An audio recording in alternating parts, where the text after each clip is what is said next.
is Caribbean Vibes.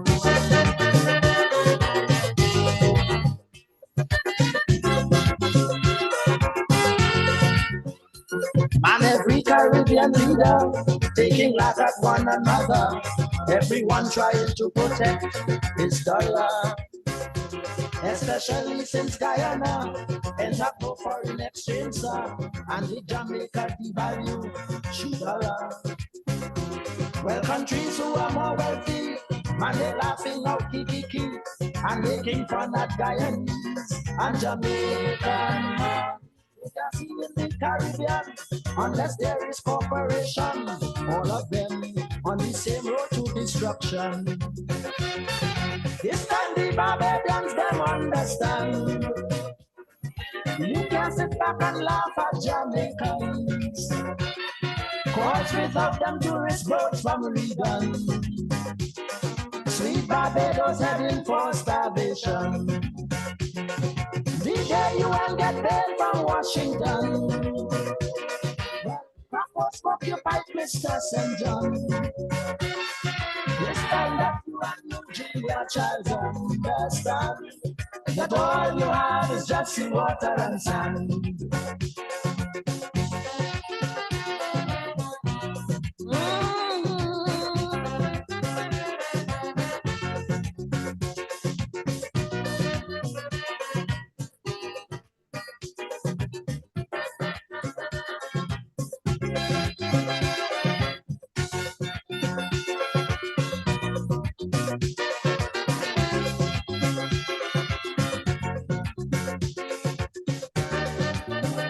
Do you need a password to log on?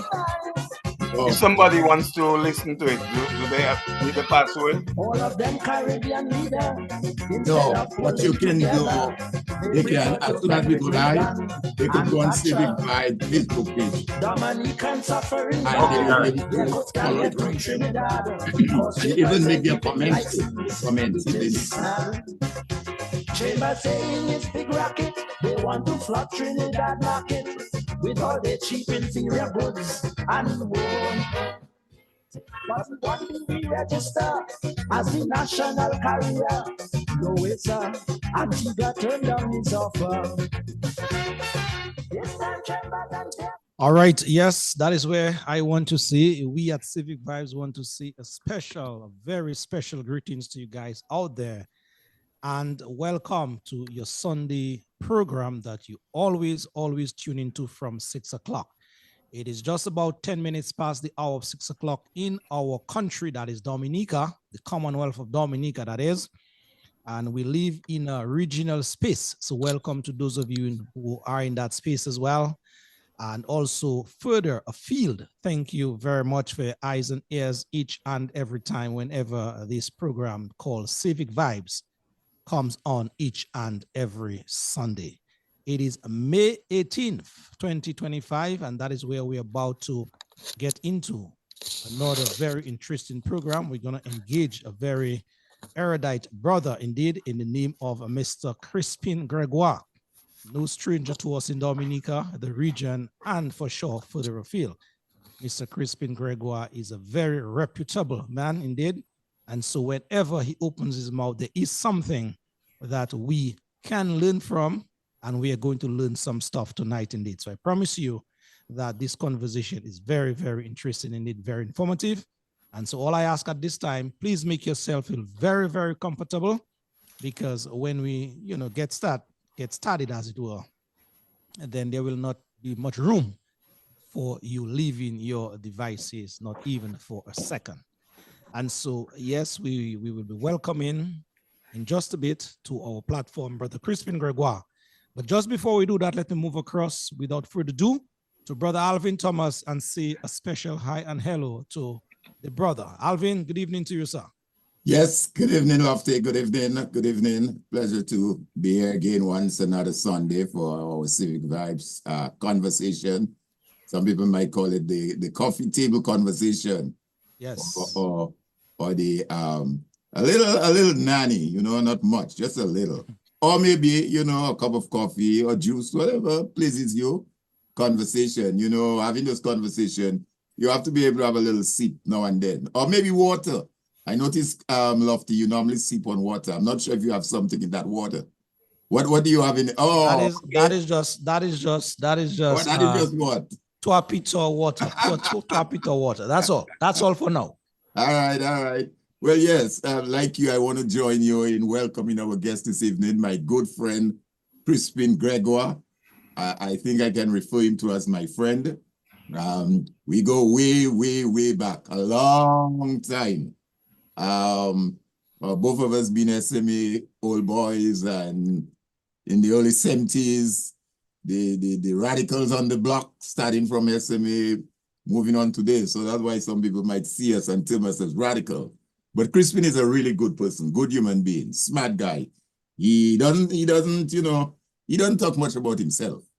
He'll talk about the work that he does on behalf of his country. But really, this guy is really an invaluable resource to Dominica. I mean, and we'll hear some of that today. The extent of his work, locally, regionally, and internationally. And that's the thing, Lofty. So often they say, how they say it, they have the term saying that you never recognize in your own country. A prophet is never recognized in his own country. Or king is never honored in his land. Right. And there's so many countries that call on to Crispin for advice, consult with him. So I'm happy that he's able to join us this afternoon for that conversation. And I'm happy that we're able to do that. So I want to say a special welcome to all our folks who have already tuned in and logged in, the regulars as well as the new persons coming on board. And as I say that, I will always like at Civic Vibes to extend, best wishes to anyone celebrating birthdays, anniversaries, and at the same time as well to extend condolences to anyone who is going through any loss or anything of that sort. What is it like in DA today? I know you guys had some rain a couple of past days. Is it nice and bright? Well, we had some rain. Is it nice and creamy? That's all. Well, I don't know about the creamy part, but we had some rain in Dominica for the past 4 or 5 days. All right. Matter of fact, we woke up this morning to some parts of Dominica, Calibishi and environs to be precise. Very, very waterlogged indeed. Got a deluge of waters, and so but not much damage recorded so far. And so we thank the Almighty for that. Well, yes. That's good. Maybe at some point, Lofty, we may need to have a conversation as it relates to, as you talk about waterlog, and I guess all that is going to fit into the environment. We may need to have a conversation talking about our environment, our fragile environment in Dominica, because while we have been boast of Nature Isle, if we're not careful, we can compromise that fragile environment of ours. And I'm saying so against the backdrop of a video I saw of the proposed international airport, where Wesley had quite a bit of rain. And the proposed runway was like a ravine or river. I mean, if we didn't know it's a runway that's running there, you'd have swear that's one of the other rivers. I know some time ago we had Annie Edwards on here who did a fantastic job showing us what are the consequences if certain things are not done. I think we need to revisit that conversation at some other time, but I just thought I would mention it as you made reference of the waterlog and the rain that you guys experienced. Yes, indeed, Alvin. We will be touching on some of our professionals here to sort of give us exactly a synopsis of what is going on in Dominica as it relates to the situation that you spoke of and the situation that we are experiencing as we speak. Folks, those of you who are on the live already, what we ask from Civic Vibes end is that you please now share that live information. Don't be, stingy about it. Share it. Share it with your friends, your contacts. Make them know that Civic Vibes program is on and that Mr. Gregoire is on for us this evening. He's going to be discussing with us what is it about Dominica's global partnership that we in Dominica have to be watchful of, and the implications for us as citizens of this blessed land. So yes, Brother Crispin Gregoire, former UN ambassador from Dominica, is going to unpack, as it were, Dominica's global partnerships and their implications for us as citizens in the Commonwealth of Dominica. But before I go any further, let me just give you guys just an idea just who we are speaking to this this afternoon in our program. And so I'm going to read for you just a synopsis, a sketch, as it were, of the biography of Mr. Gregoire, just before I ask him to give you guys his opening comments here. It reads here, Crispin Gregoire is a dual citizen of the Commonwealth of Dominica and the United States. As president and CEO of Crispin's Gregoire and Associates since 2015, he has directed a consulting practice focused on private-public partnerships for sustainable energy development in the island states, an advocacy program for electoral governance in the Caribbean, diaspora response to disasters in the Caribbean, strategic planning and governance consulting for boards of NGOs, and implementation of livelihoods and climate resilience initiatives in developing countries.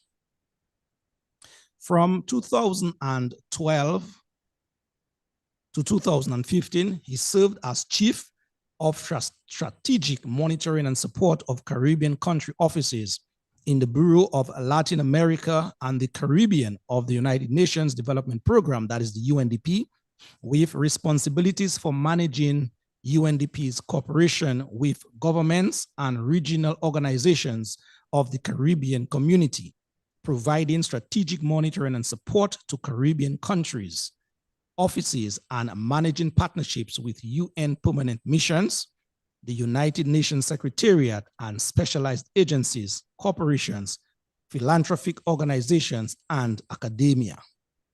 While at UNDP, he was appointed special advisor to the president of the 68th United Nations General Assembly with specific responsibility for organizing the high-level plenary meeting of the United Nations General Assembly on Indigenous Peoples, also known as the First World Conference on Indigenous Peoples, held in September 2014 during the 69th General Assembly General Debate.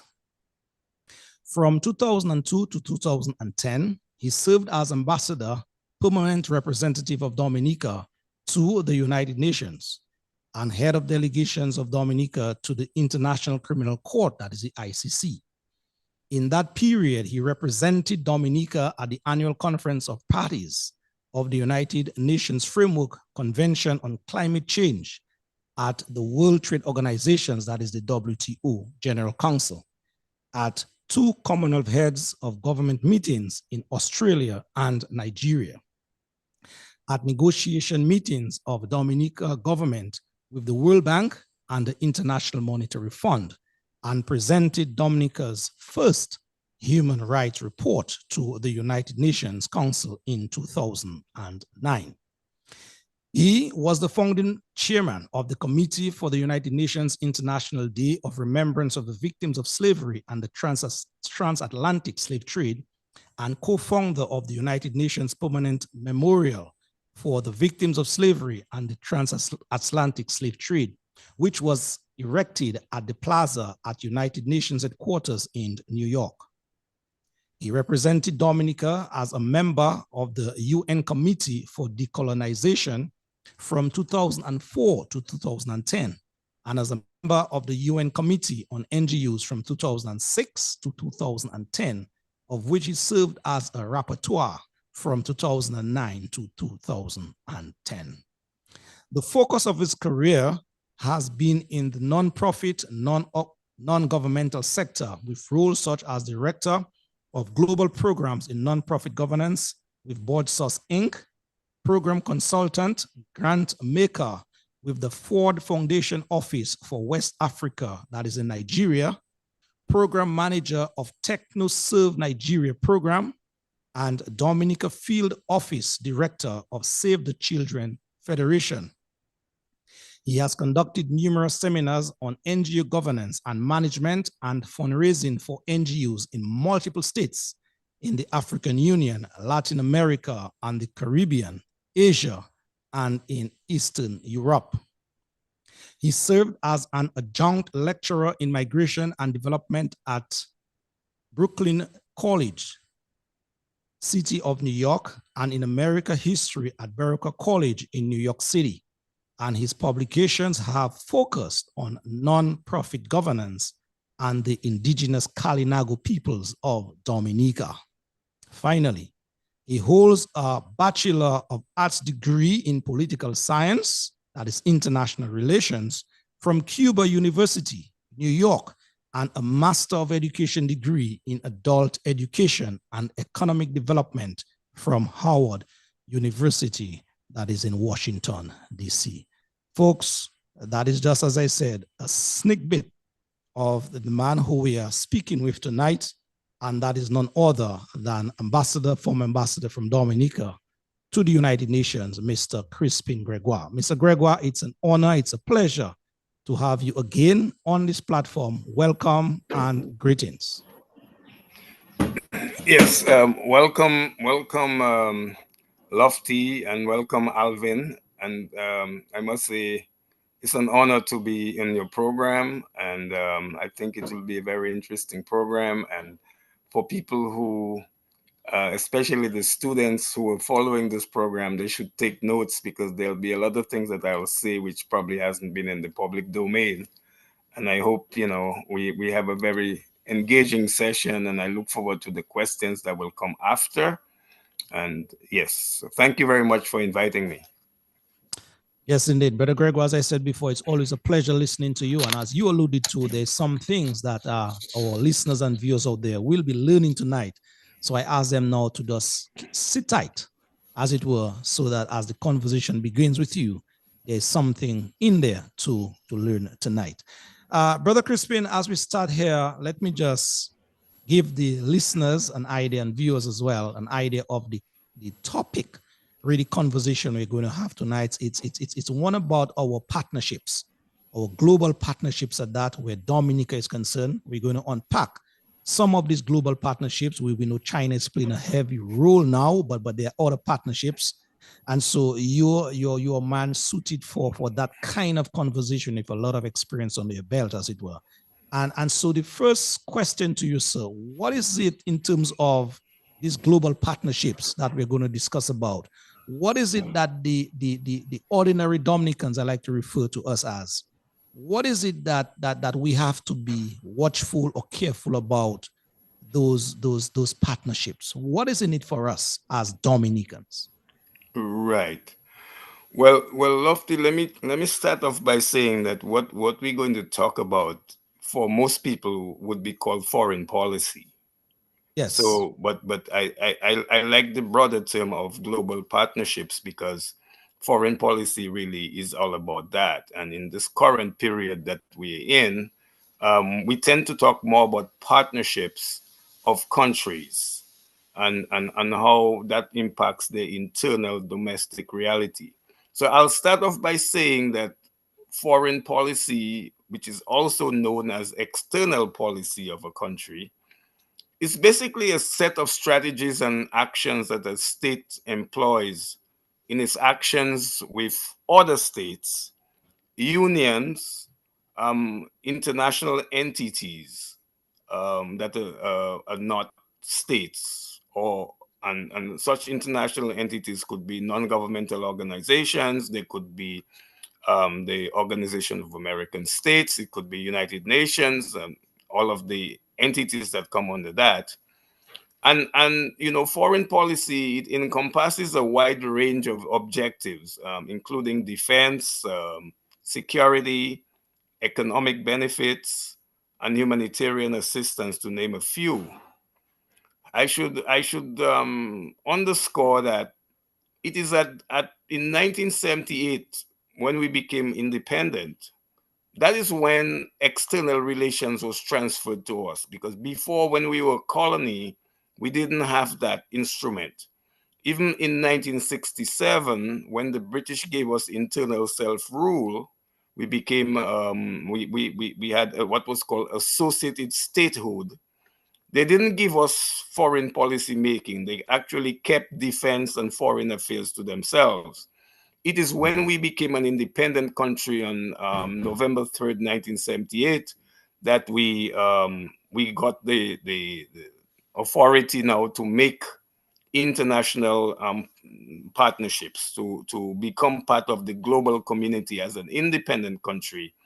And what happened right after that was handed to us on November 3rd, 1978. We joined the United Nations. We joined the Organization of American States. We began to start diplomatic relations with other countries. And I should mention that one of the first countries that Dominica established diplomatic relations with was Venezuela. I believe the president then was Carlos Andres Perez. And it was actually, I believe it was Mr. Patrick John who established that relationship very early after we became independent. And so this building relations with other states became one of the new things for the independent Dominica. And as I said, we joined the United Nations, we joined the OAS, the Organization of American States. We now begin to have a relationship with the European Union. Before that, before it was called the European Union, it was the EEC, European Economic Community. Since then, we're only 3 years shy of our 50th year as an independent country. And a lot has happened in that period from 1978 to now.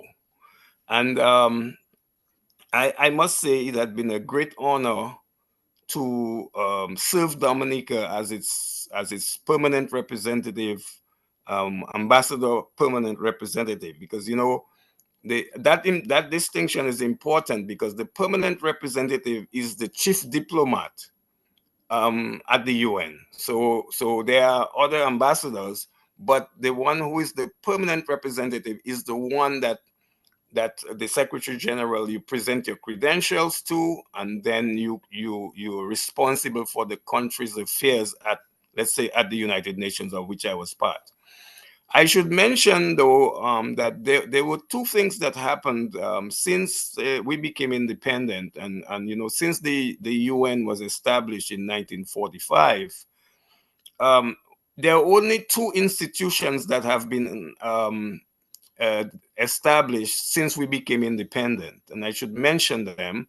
One is the International Criminal Court, and Lofty, you mentioned that I was a representative to the International Criminal Court, the ICC, which is based in The Hague in the Netherlands.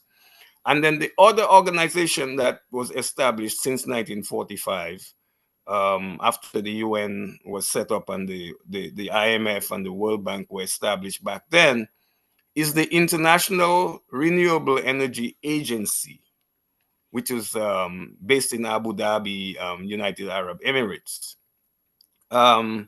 I must say that the government at the time, well, actually, it was Prime Minister Pierre Charles who joined the ICC, and that was a very good move. He and Bernard Wilshire, who was the Attorney General at the time, they saw it important that Dominica join the ICC. At the time, the only other country that had joined the ICC was Trinidad and Tobago. So in a sense, Dominica and Trinidad were the first two countries of the CARICOM to join the International Criminal Court. And for the entire 8 years I served as the ambassador in New York, I had responsibilities to represent Dominica at the International Criminal Court. Now, I should mention that the International Criminal Court is not part of the UN. It works in tandem with the UN, but it's not under the UN system. It's an independent body of states that are focused on crimes against humanity and crimes that relate to genocide. And increasingly, it's expanding its focus to now include things like corruption and other things like that. So, but in large measure, Dominica has been, being part of the UN and being part of the Organization of American States. These are the countries in the Western Hemisphere, including the United States and Canada. We've been there from the very inception of our independence, and so that's in a nutshell, the foreign policy focus and thrust. Yes, indeed. Thank you, brother, for such fine foundation that you have laid. Let me just ill out there, Celia Quinty, that is, or Quinty. She said here, or he said here. You know, people go by different social media names these days. So I whoever know, you I know find. that name. I Oh, know you know that that name. name? Well, She's from Dominica. she's from Dominica. Also, well, Yeah. she also. So Celia, thank you very much for being here tonight with us. You said you're a first time listener and a viewer. All the rest of you guys, the usual suspects, I call you guys. Thank you very much indeed. Alvin, anything that you heard from Brother Gregoire so far that you'd want to elaborate on or ask a question on before we move on? Well, I think Crispin has given us a good sort of a framework or context within which we can move forward with the conversation. And I think it was a very thoughtful introduction, I must say. Just quickly though, as you mentioned, Dominica and Trinidad and Dominica, that being the first sort of bilateral or foreign relation with the ICC and Trinidad. What do you think in your own mind was the underlying reason? And I guess once you expand on that, I would take it a little further. And that is, why do we pursue this foreign relationship? The why, that's the big question. Why do we do it? And in responding, I need you to sort of talk about, is it more for economic reason? Is it more for security? Is it geopolitical? I mean, how have all of that come into play? So if you answer the ICC and then, like I say, expand it to the big why do we do it? Or what do we take into account when we do it? Yes. Yeah, Brother Crispin, just before you go there, let me just interject a little bit and say that we are also streaming this program live on YouTube. So all our YouTubers, I just checked that platform and there are a number of folks there. So all of you are there enjoying the program. Thank you very much. Those of you are live on Facebook. We also open up the lines for your calls, your comments, your questions, your queries at 7 o'clock. So you can look forward to that time. Those of you who want to participate or share in the program, we open up our lines at that time. Number to call, I'll plug it in the live feed in just a while. Sorry about that, Crispin. You can go on. Yes. Well, in answer to the question that Alvin posed, as I mentioned, then countries become independent and they're now thrust into the global arena. And one of the ways to engage in the global arena is through institutions like the UN, like the International Court of Justice, like the International Criminal Court. So you join different groupings to allow you to navigate that very complex world of diplomacy, of how you have dialogue with other countries, how do you have relationships, and the relationships can get formal and sometimes it's informal. In this world we are in, it used to be that the major players in the international system, and I should say for historical reasons, that the world order that we are in now was established in 1648 with what's called the Peace of Westphalia. And for people who are interested in that, they can go and Google that. What was the Peace of Westphalia?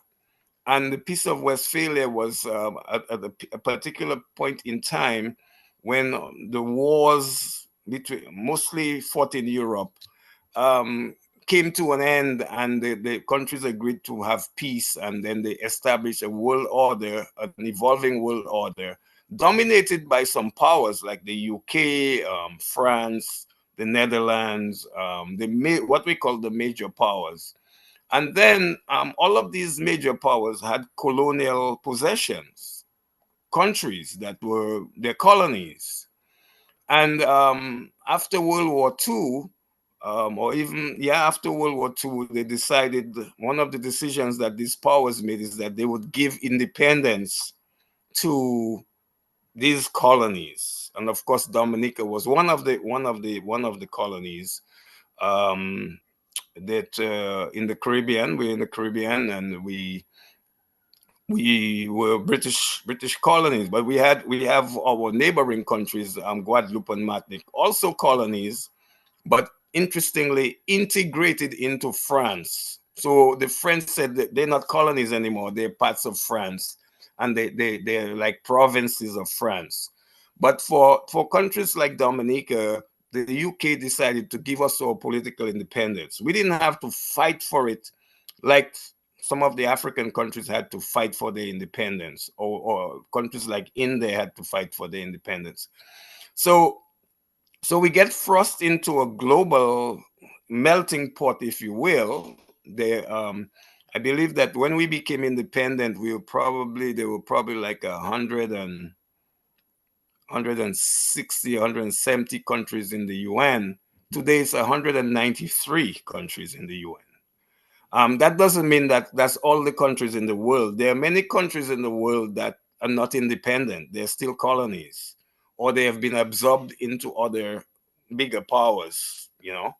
So so it's important, Alvin, for us to, we are part of the international system as an independent country, and therefore having the instrument of foreign policy making, there's a set of rules by which countries relate to each other.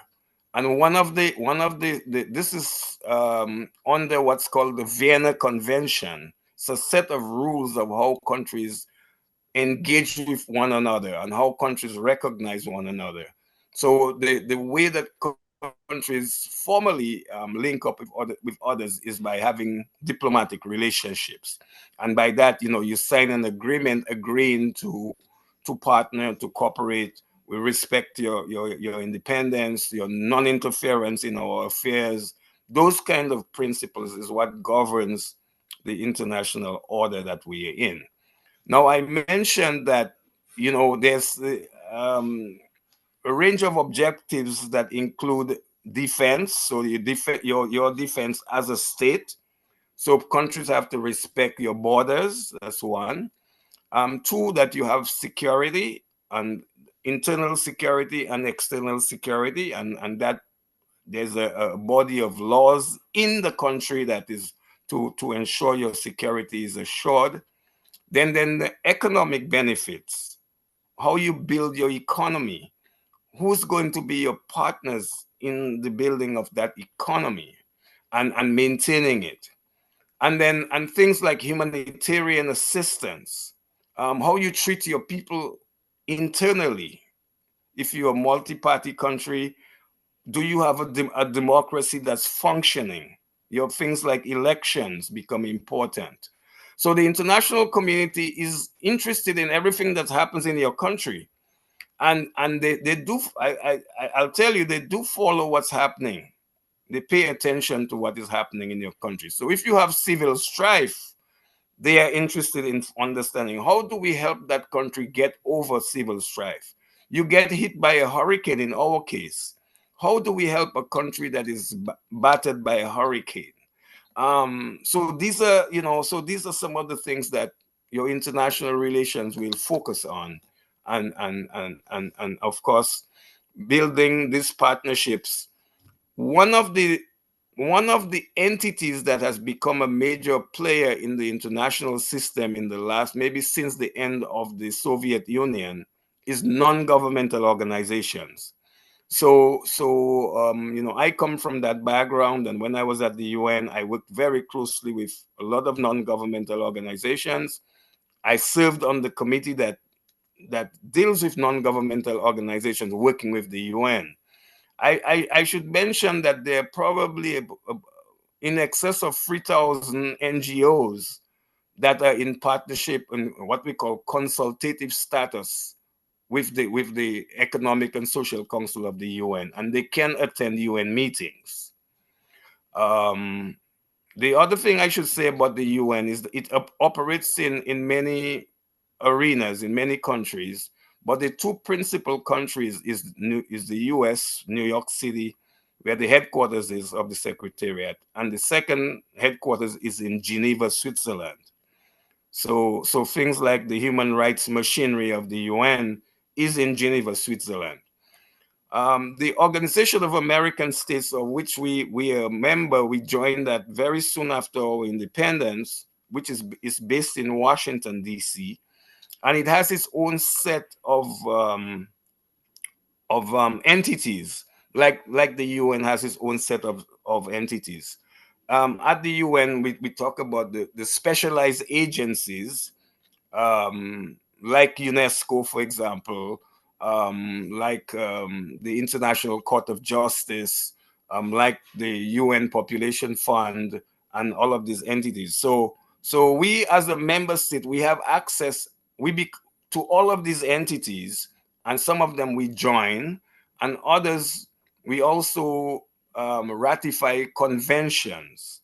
And I will talk about these conventions because these conventions that we sign, we ratify, are really extension of our domestic laws. And, that is something that we have not done that well. We haven't really translated those conventions that we have ratified into domestic law in our countries.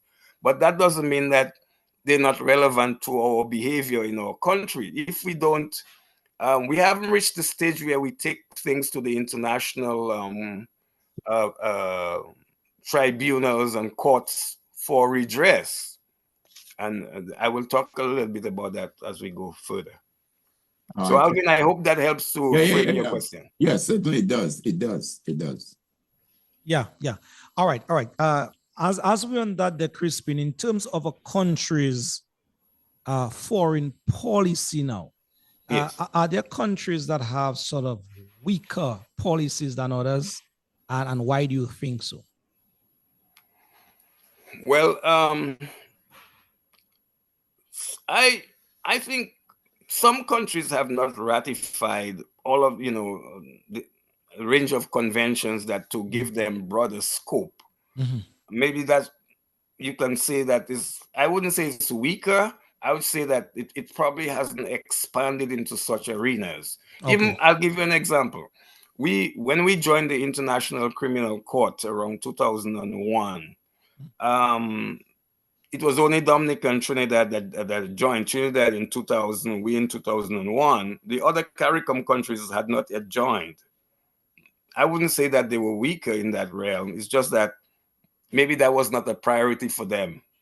But as time went on, they joined because, Okay. they saw the value of being at the table. Yeah. What I liked about what Dominica did was that we were trailblazer. We joined a movement that was a growing new dispensation in the world of holding people to account for things like genocide or crimes against humanity. So we were really in the forefront of that. And I'll tell you, that helped Dominica's image tremendously because everybody was coming to us in Trinidad, in our region, for support. And that was a very exciting learning experience for me as the representative. So, Crispin, while on that, very quickly, and I think there's a question on the feed we'll come to, I'm sure, later on. Yes. So what led to us deciding to go to the ICC? I mean, what factors? I mean, did we just get up one morning and say, well, we want to be with ICC, or we want to be with France, we want to be with Germany? What prompts that? Right. Well, I think I must say that the Attorney General at the time, Bernard Wilshire, he has a global vision. He always had a global vision from the time I met him in 1975. And he felt that and he being a lawyer, he felt that this new institution of the International Criminal Court, that Dominica needed to be part of it. And under the prodding of Mr. A.N.R. Robinson of Trinidad, who was one of the leading visionaries of that court, Dominica felt that we should be in solidarity with Trinidad, because Trinidad was very much identified as one of the founders of the court. And we, in solidarity with Trinidad, wanted to show we really embrace what the Trinidad government was doing on that global international legal jurisdictions, that we should be part of it. And I'll tell you, soon after the other CARICOM countries saw the same vision, and they began to join one after the other. And I think right now, maybe most of, if not all, the 14 CARICOM states are members of the court. Interestingly, I should say, though, that got us into some trouble with the United States because the United States is not a member of the court. So is Russia. Russia is not a member of the court of the ICC, and China is not a member of the ICC either. These countries, which are big powers, they don't want their citizens to be brought before that court. And what the Americans did is they put some sanction on us that if we must sign a specific agreement called Article 98, where we agreeing to the Americans that if there was a case where an American did something, and they came to Dominica and did kill a lot of people, for example, they don't want us to bring that person before the International Criminal Court. They want us to bring that person to their court or let them handle that issue. And for a while, we would not agree to that as a country. I was at the UN at the time, and I advised Pierre Charles, we're not signing anything with the Americans on that. But then they threatened to put sanctions on us and cut security aid they were giving us and made other threats, and we had to yield. I remember being quoted in the New York Times saying, when the bear begins to pressure you, you have to yield, and we were forced to yield, and we signed the Article 98 agreement. But normally, big countries, they don't like to subject their citizens to international courts, for example. Yeah. We have some questions there. So folks, thank you very much for your questions. So far, we'll be attending to those questions. That is just about the 7 o'clock mark, or thereafter, we'll be punching them at our guest here for his response indeed. But so far, so good. Thank you very much. Brother Crispin, there's a point that I wanted to establish with you, but it just slipped me now. Let me see if I can get one of the questions in, and I know that point will get back to me in just a bit. Ferdinand Lawrence, right? Good evening, gents. What's the protocol for intervention in a country that might violate, example, human rights? Yes. Well, typically it would be let's say from the standpoint of the UN or the OAS, if a country has a human rights problem, it would be discussed maybe in the General Assembly of either of the two bodies. And then an initiative would be undertaken by those bodies to send a delegation to the country to talk to the government, to talk to the opposition, to talk to civil society, and to see if they can resolve that. Failing that, if it becomes a huge security problem and that initial intervention does not work, the Security Council, which is the peace and security arm of the UN, will discuss it, and they can take action. They can decide whether to send troops there. They could do peacekeeping troops. They can decide to have a limited intervention, like they've done in Haiti, for example. So the Security Council is the instrument of the UN that will decide on whether they send intervention troops there. They send UN troops. Or not. The OAS does not have a troop mechanism like the UN, and the countries in the OAS are also members of the UN. So the OAS might say to the UN, "You handle that issue of intervention. How do we send a peacekeeping mission to a country?" The UN has that capacity. Okay. UN has the capacity to do that. Okay. I think the question I wanted to ask earlier just came back.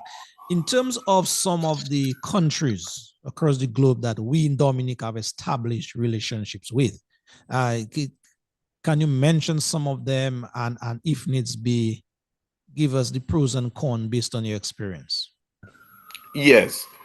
Well, when I was there, we were accelerating the number of countries that we would have diplomatic relations with, and I think that it's a good thing to have diplomatic relations with as many countries as possible. So we had established which set of countries we should first build relations with. So I remember that when I came in, we already had relations with some of the European countries in the European Union, and but a number of new countries were joining the European Union. Those who were in the former Soviet Union, so the Eastern European countries began to join the European Union. So we took a position that we wanted to have relations with all of them, and there were 27 of them. And then the country of Switzerland, which is not in the European Union, but is a European country, and Norway, which is also a European country, but not in the European Union. We established relations with them. And then there are some small countries like Luxembourg and Monaco, and there's another one that I'm missing. But anyway, so the plan was all the European countries, let's have relations with them. The European Union, especially the new ones that just joined, countries like Bulgaria, Serbia, Montenegro, Slovakia. I could name, but there are 27 of them. So right now the EU has 27 countries. Then we began to look at Asia, which is a big continent with a lot of countries, and began to prioritize who we would have relations with first, and then who we'll have relations with later on. So we established relations with countries like Malaysia, Singapore, um, uh, let's see, at least those two, the Philippines. Um, but we began to increase the relationship. Now, up to, it's only after 2004 that we established with People's Republic of China. But before that, we were with the Republic of China on Taiwan. I when I went to the UN in 2002, we had relations with Taiwan, and I actually made a trip to Taiwan before we changed the relationship to Beijing. Then we started to expand on the African continent. I remember establishing diplomatic relations with Botswana, I think Ethiopia, South Africa. We began to expand the relationship on the African continent. Before I came in, we already established relations with Nigeria. Um, there were a couple others, but we didn't have that many countries on the African continent. Uh, then we started looking at the Pacific and started having diplomatic relations with countries in the Pacific, because all of them are island states and they have an affinity with us.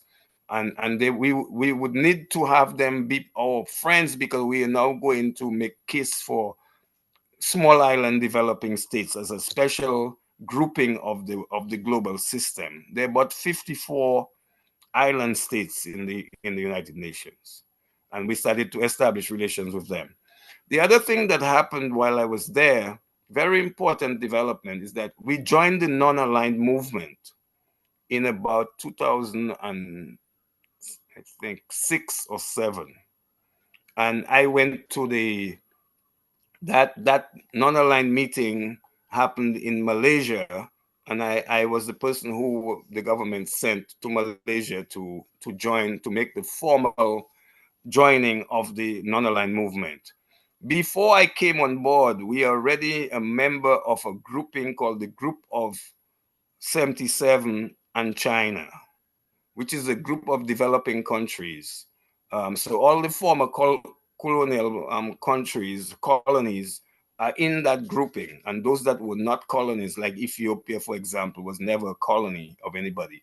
So we belong to that group of developing countries, and that's an important group, because when the group fights for you, they fight your case. So when the group of 77, they're the ones negotiating for the economic partnerships and the benefits of the international system, things like, you know, how the World Bank works towards developing countries, how the IMF, you know, engages us.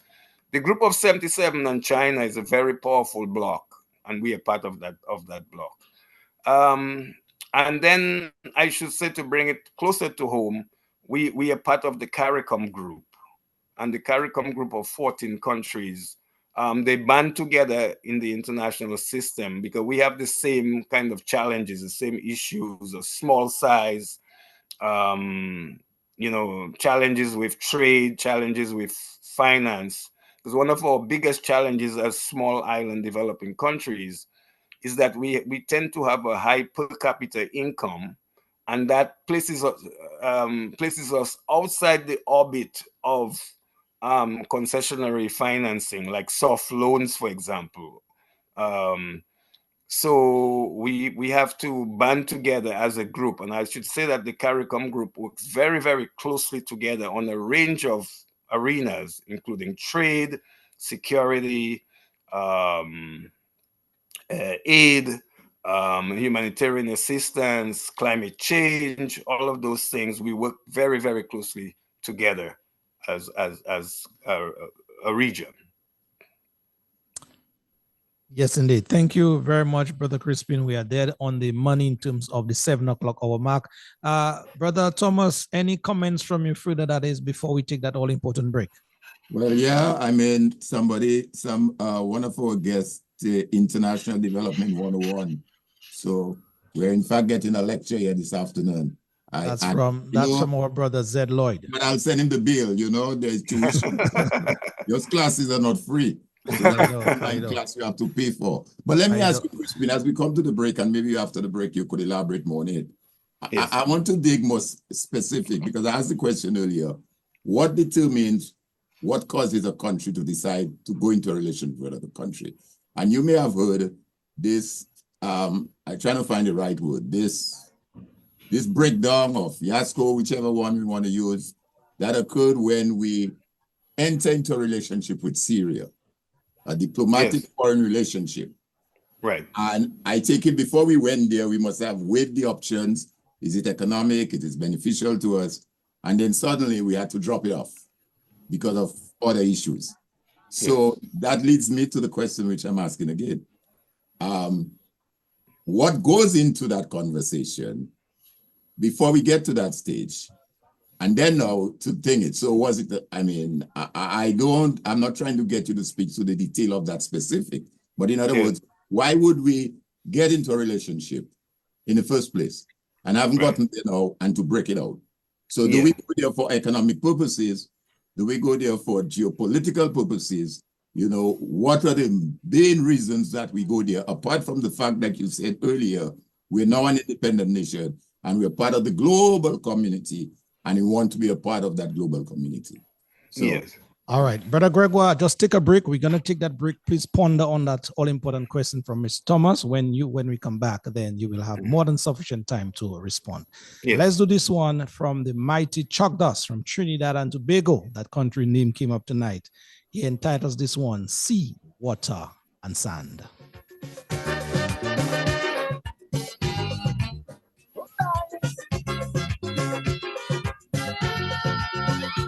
All of them Caribbean leaders, instead of pulling together, they prefer to friend with Reagan and Thatcher.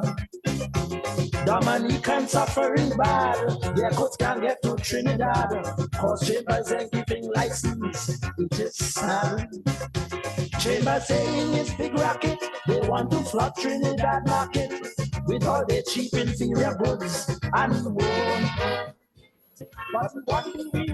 Folks, here's the numbers to call into the Civic Vibes program. They are on your screen. Except that the 615-9470 is out of commission for tonight. So yes, the 245-2396. You can take this one and make your calls. 245-2396. And with your own people, you can In just a while, we're gonna run an ad from the Marigot end. Where the Marigot folks up there, I think it's Development Corporation, that is. They're doing something with the health of Marigotians and Dominicans by extension. So we'll run that ad in just a bit. Stay tuned.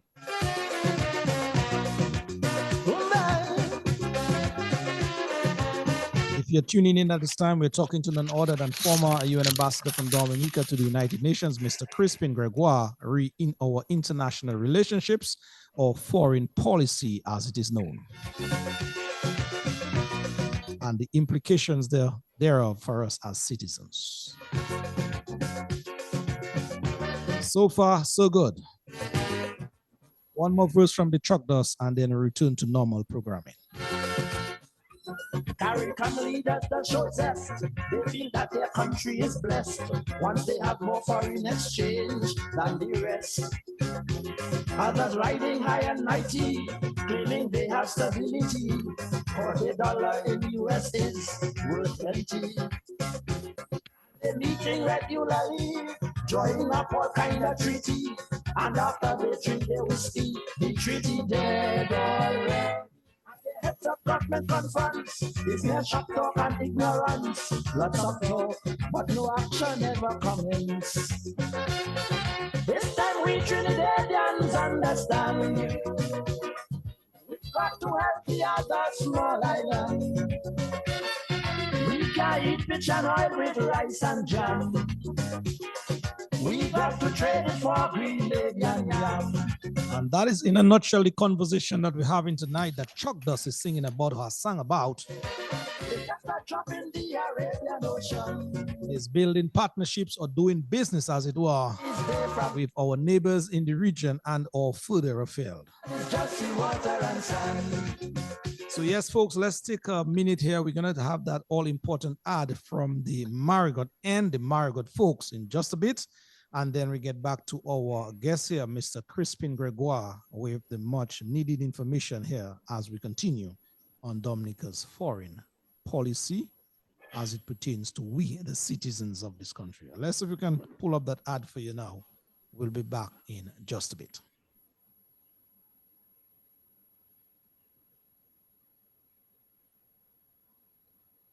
Join us for a day of wellness at the Marigot Village Health Fair on Friday, May 30th, 2025 from 10 a.m. to 4 p.m. at the W.S. Stevens Primary School, Where's Marigot? Get free health checks including cervical, breast and prostate screening, blood pressure and diabetes checks. This event is presented by St. Andrew's Hospital Foundation and the Marigot Development Corporation in collaboration with the Marigot Health District and supported by Trois Pitons Water, Q95 FM, Afu Awi Big Shop, Digicel, Marigot Cooperative Credit Union, and Country Style Bread. Don't miss this opportunity to prioritize your health with us. Remember, your health is your wealth. See you there.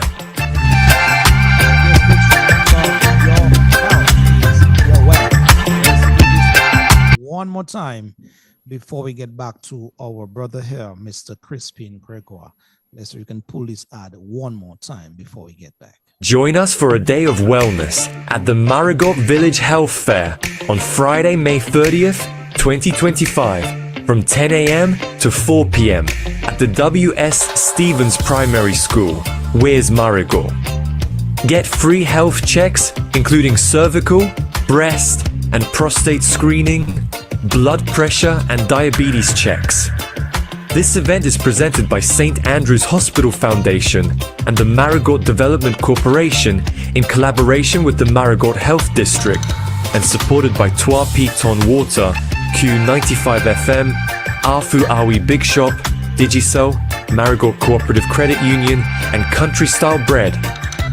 Don't miss this opportunity to prioritize your health with us. Remember, your health is your wealth. See you there.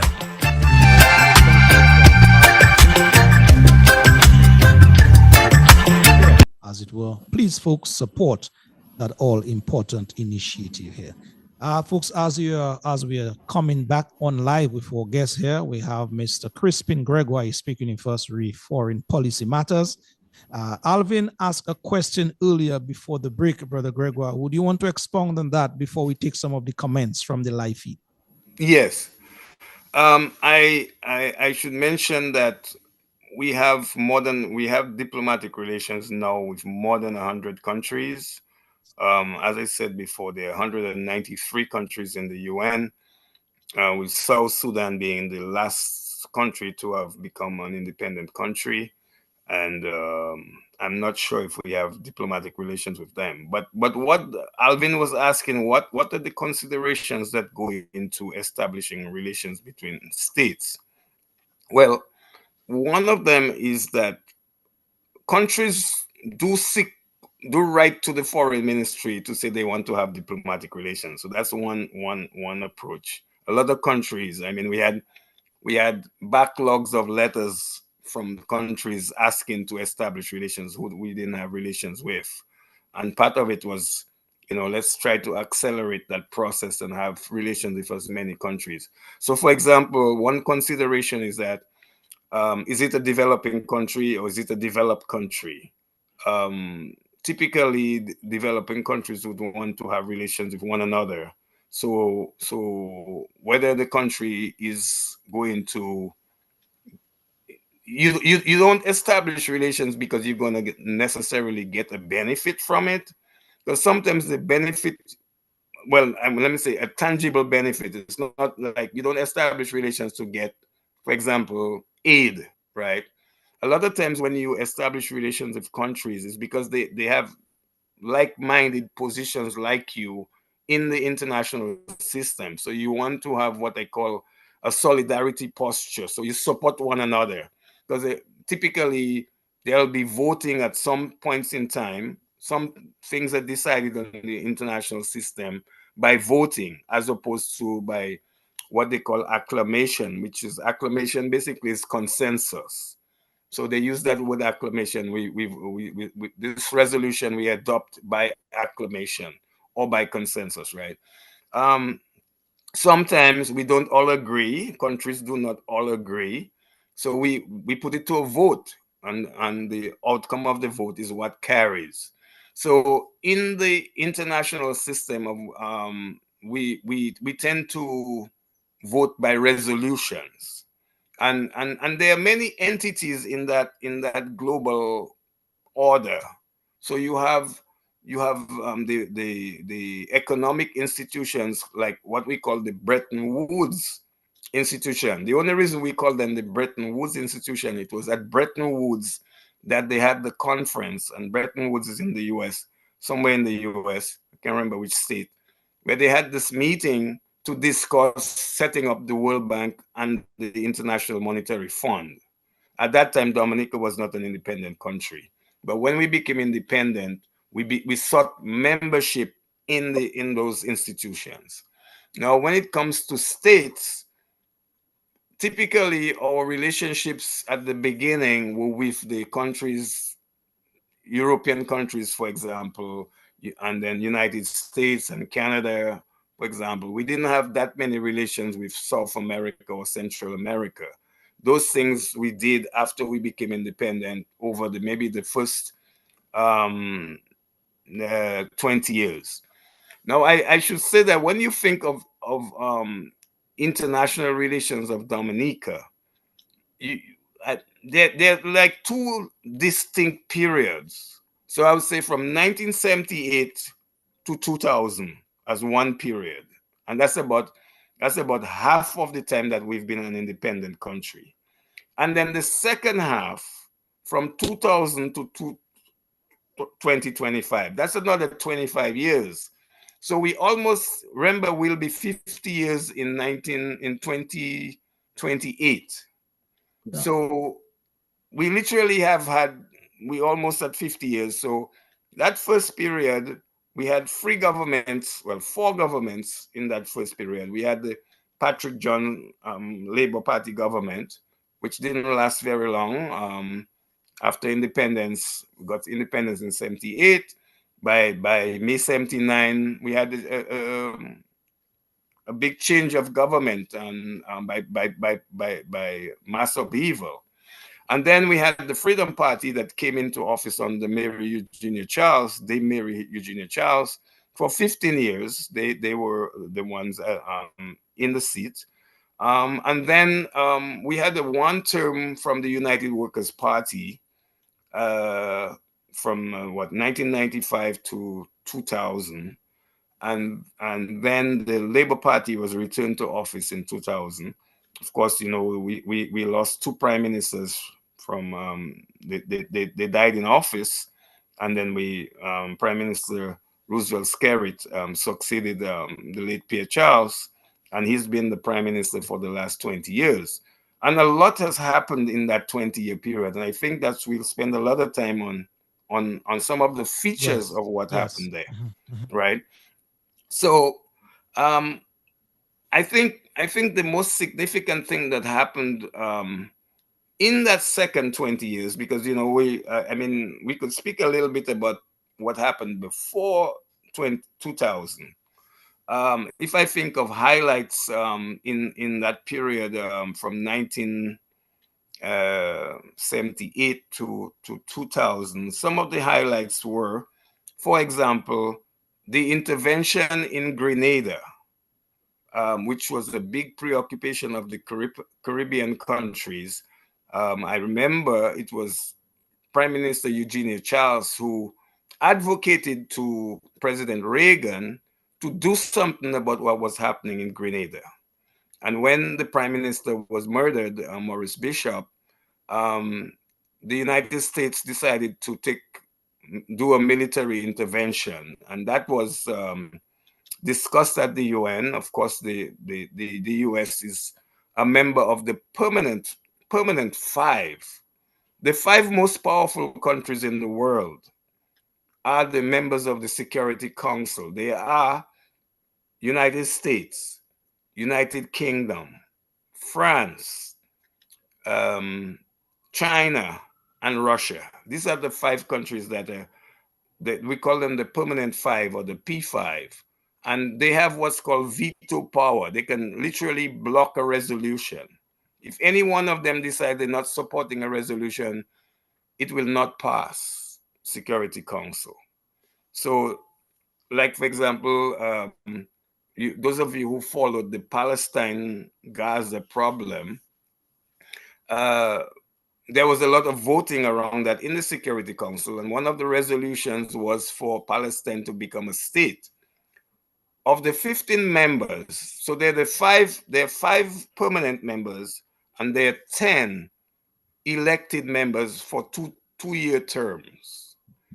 And so every 2 years we have a new group of countries that get elected to the Security Council. But the five permanent members I mentioned, they are there permanently, and there's a big debate about that should change, because, for example, there's no African country in the permanent five.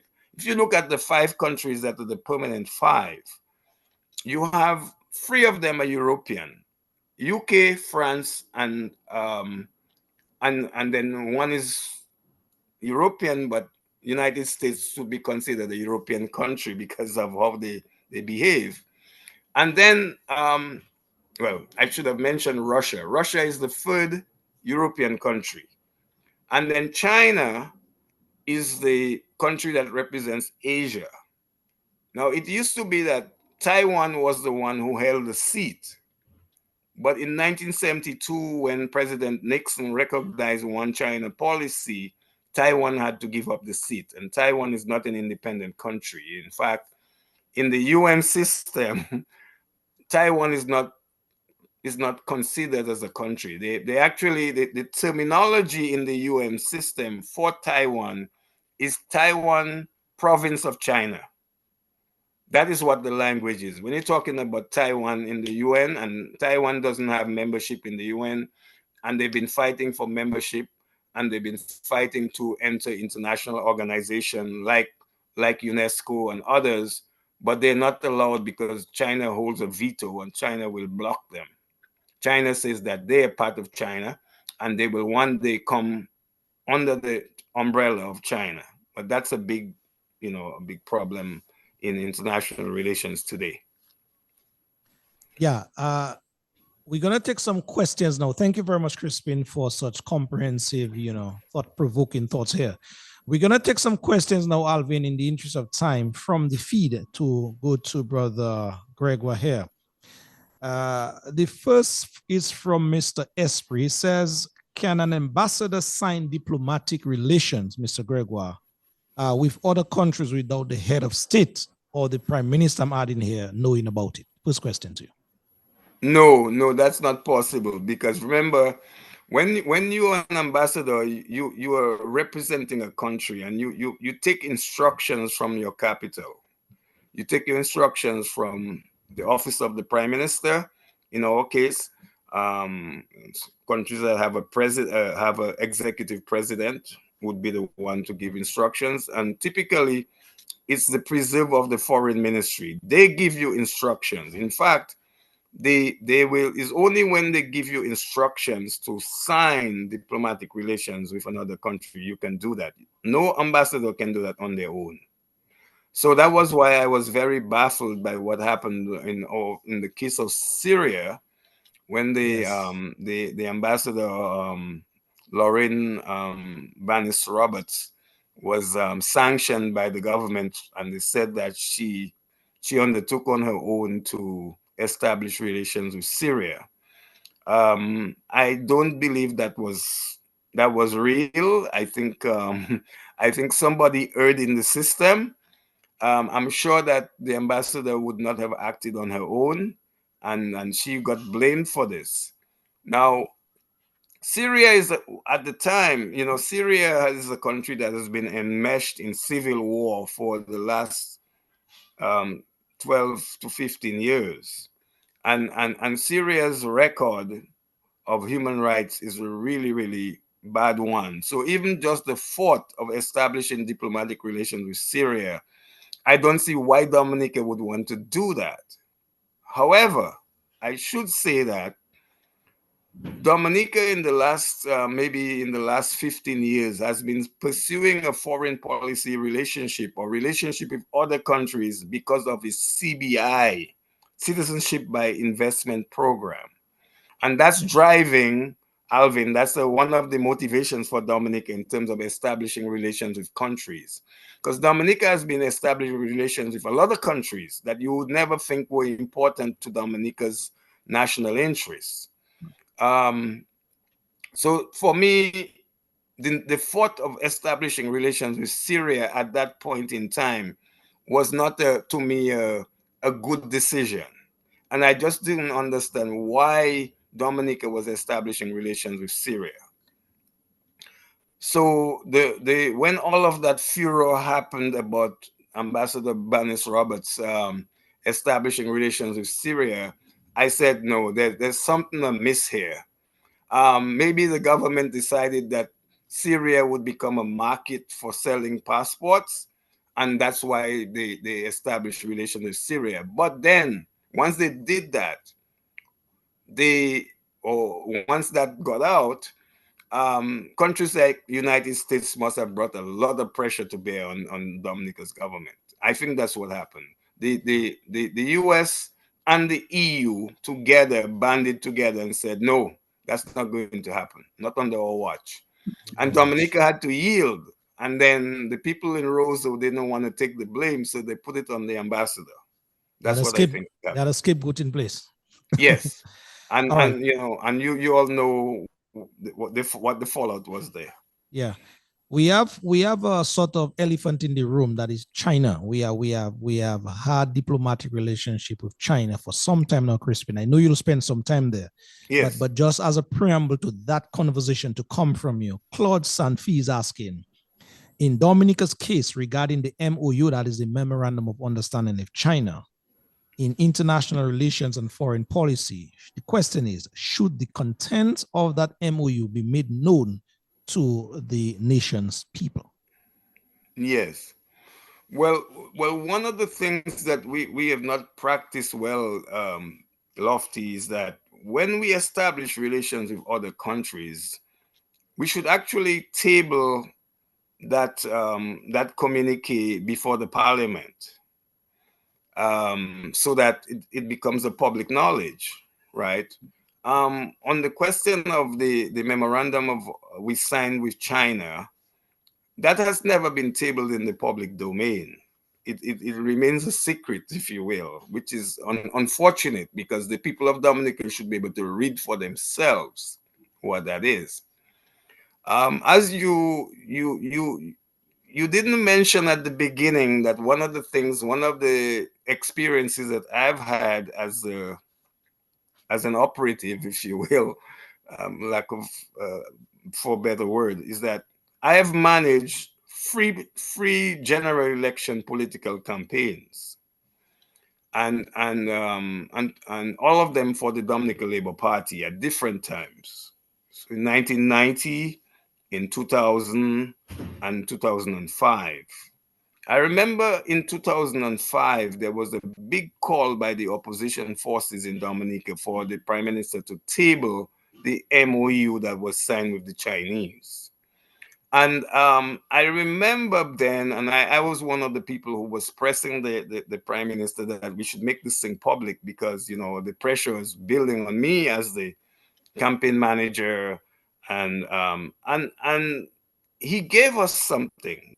He gave us something to put in the public domain. But I'll hasten to add is I don't think that was the document. I think what he gave us was what was the framework for the MOU, but not the actual one that was signed. So I'm yet to see that MOU. But in respect of the caller's question, that MOU should have been tabled in the parliament. And you know, and to a great extent, in the foreign relationship of Dominica, there's a lot of things that are done in secret, which should be before the parliament. Like, for example, when we give diplomatic appointments to ambassadors, especially those that are not Dominicans, that should be before the parliament. That should be in the public domain. So we don't, while we sign these things with other countries overseas, they need to be in the public domain of our country. And we have not done a good job at that at all. Wow, that's all I will say for now. Alvin, any further comments, questions from the feed? We have Rebecca Theodore, and she's asking, how does diplomatic relations drive positive change and shape the future of international relations for Dominica in terms of promoting trade and investment? And I guess she's asking a question against the background, like you said earlier. Sometimes we don't go into that necessarily for a benefit, but to collab with the other country. But she's asking specifically, and I guess we could extend that to China. If we're there, how do we promote trade and investment with a country like, say, China or whoever? Right. Well, you know, in any kind of diplomatic relationship between Crispin, can I ask you to just stick a little pin there? We have a Yes. call on the line. Let's try to entertain that caller, please. Caller, yes, good evening to you. Civic Vibes, you're on. Good evening to you, Lofty. Yes, good evening, to sir. Alvin. Good evening. And to your guests and your listeners.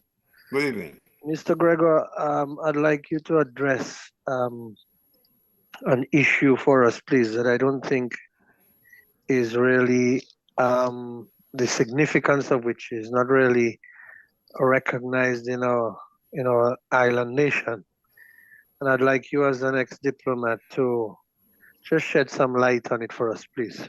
And that is the case, the alleged case of the use of the Marigot Fisheries Cooperative facility by a particular nation that is dominant in Dominica today. And upon entry of that facility, it is said that the flag that was raised by the nation that actually funded, built, and continues to maintain that facility, which is Japan, that their flag was lowered and removed by the persons who represented this new nation of prominence, and has not been re-raised since this incident happened. I'm just wondering how you see that as a diplomat and how that would be seen on the international stage, as an action taken by another nation in our own sovereign territory. All right, and caller, just Yes. for emphasis here, just before you go, can you have been monitoring that story or situation, I believe. Can you give us an idea when, the approximate time that happened, the time frame that situation took place?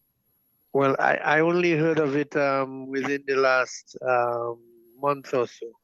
All right. Okay. And that's why I put the word alleged there, because this is what I've heard, but obviously I live overseas. All right. Thank you, caller. We'll see for our guests here. We'll want to Yeah. go there in terms of a response. But yes, Chris. Yeah.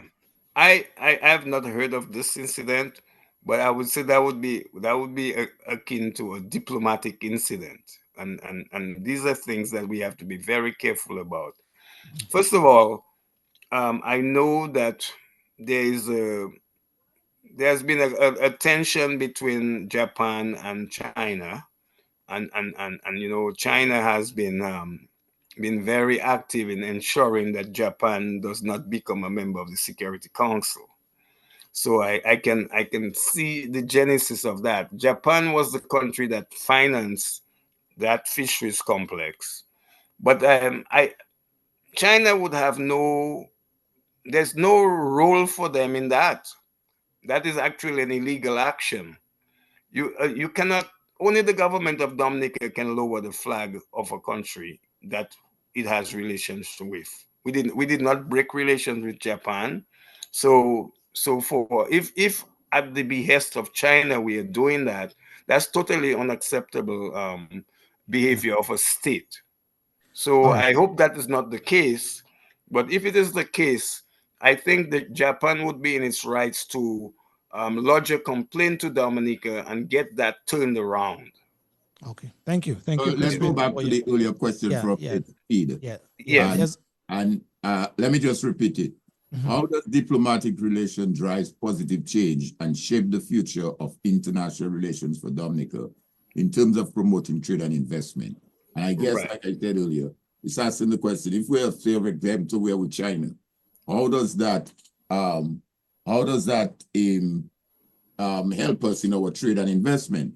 And just to add to that, and maybe you could address it at the same time, another person says that Chinese citizens are allowed to take loans in facility in China from 0 to 4% interest rate, come to Dominica, do business, whereas the person doing business in Dominica gets interest rate between 4 and 12%. So we are at a disadvantage as a result of that relationship we have with China. So it's a kind of double question. I hope I didn't. All right. Thomas, just give him one, and then we'll punch on the other. Yeah. So let's take Theodore. Miss Theodore's question is a good one. Typically, the most the highest priority concern for establishing diplomatic relations is economic. How can we enhance our relationship with a country, especially in the arenas of trade and investment? So a lot of times, one of the major considerations that a country employs in terms of determining how can we benefit from a country's relationship or diplomatic relationship. And typically they look at how does that benefit us as a country in terms of what economic benefits we can derive, what kind of trading arrangements we can have. Is there any consideration for aid? Is there any consideration from that country for investment flows? So a lot of countries, they put that at the top of the table in making that decision. And I know that in the Dominica Foreign Ministry, we always discuss that. I mean, whenever a country asks for diplomatic relations, we would look at the country's internal dynamics We would look at their resource endowment, their trading arrangements, their what could we sell them, or what will they sell us. Those things we look at very carefully, and then we decide, is it in our best interest to make that move? Because you don't have to have relations with every single country in the world. Absolutely. But you prioritize what is in it for you, what is in that relationship, how does that advance your economic development. So that's one consideration, but there are other considerations, and the other considerations have to do with the solidarity with countries that are fighting for the same things. Like, for example, we've been fighting as island states for concessionary financing from the international finance institutions.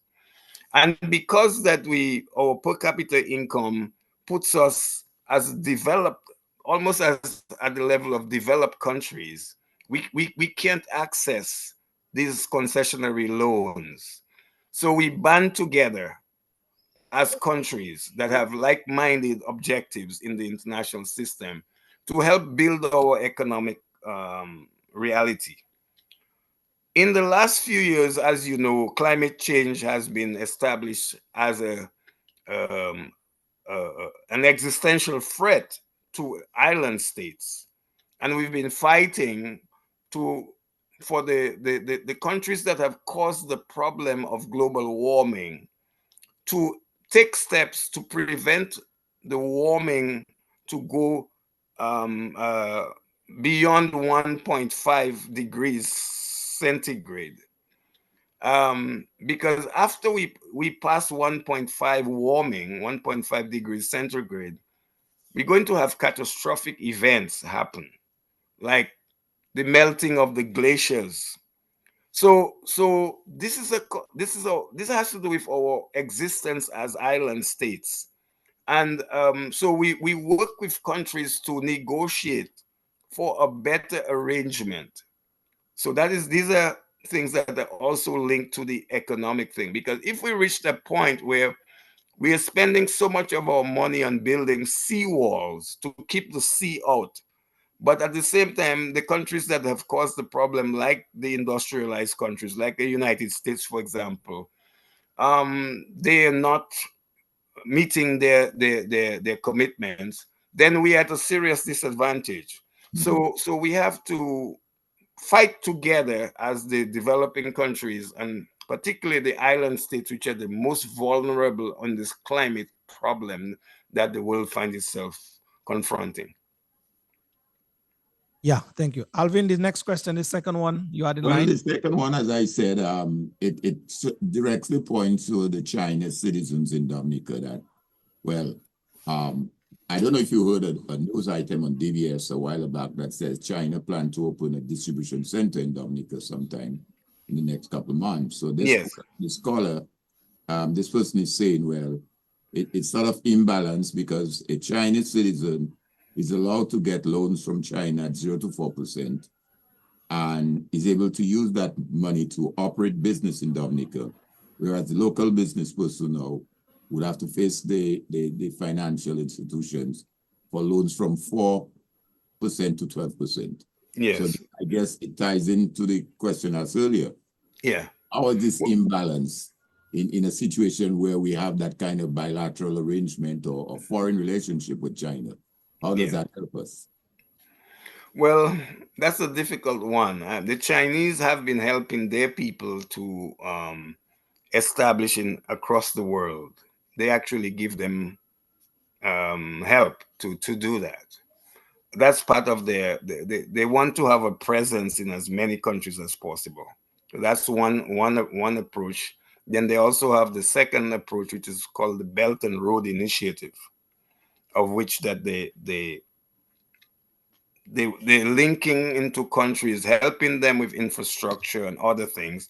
But it's part of their global strategy to really be a global power, which they have made quite a few strides in that. I mean, I think you know, Alvin and Lofty, when I went to university back when I went to Columbia University in 1977 as a transfer student, in political science, one of the professors that I came under his wing was a China expert. And back then, China was still a village country. China was not an industrialized country yet. And in the last 40 years, I've just seen China grow from being a very poor country to a global power. That's a phenomenal change in the world. And to the extent that China will be the number one power in the world very soon. I mean, they're right behind the US, and I think they will eclipse the US because with the Belt and Road Initiative that they've launched across the world, they have invested in so many countries, including the European countries, by the way. So they are major player and have pushed aside the old powers like France and Germany and UK. The Chinese have just eclipsed them. So they are forced in the world, and I don't see what that person question is about. The question is, we are not in a position to give our people loans at 3%. That it would have to be highly subsidized by government. And if I mean a government can do that, but it means that do you do that across the board for all your entrepreneurs? That may not be possible because we have limited financial resources as a country. Whereas China, the kind of surplus that they have, even with the United States, they can afford to do that. So that has been the strategy. We have to accept that reality. We can't really compete with that. We need to figure out, however, how do we protect our domestic business people against the Chinese? And so far, what we see in Roseau, for example, is that our local businesses can't compete with the Chinese. In fact, most of the storefronts in Roseau are quickly becoming Chinese storefronts. And that's not unique to Dominica. That's happening all over the developing world. And so people are beginning to raise concern that they're being displaced by Chinese entrepreneurs, that they cannot even compete with them on their home turf. And that is a problem. That is a challenge for governments, and they're going to have to figure out how to best protect their own entrepreneurs, their own business people. And that's a foreign policy challenge.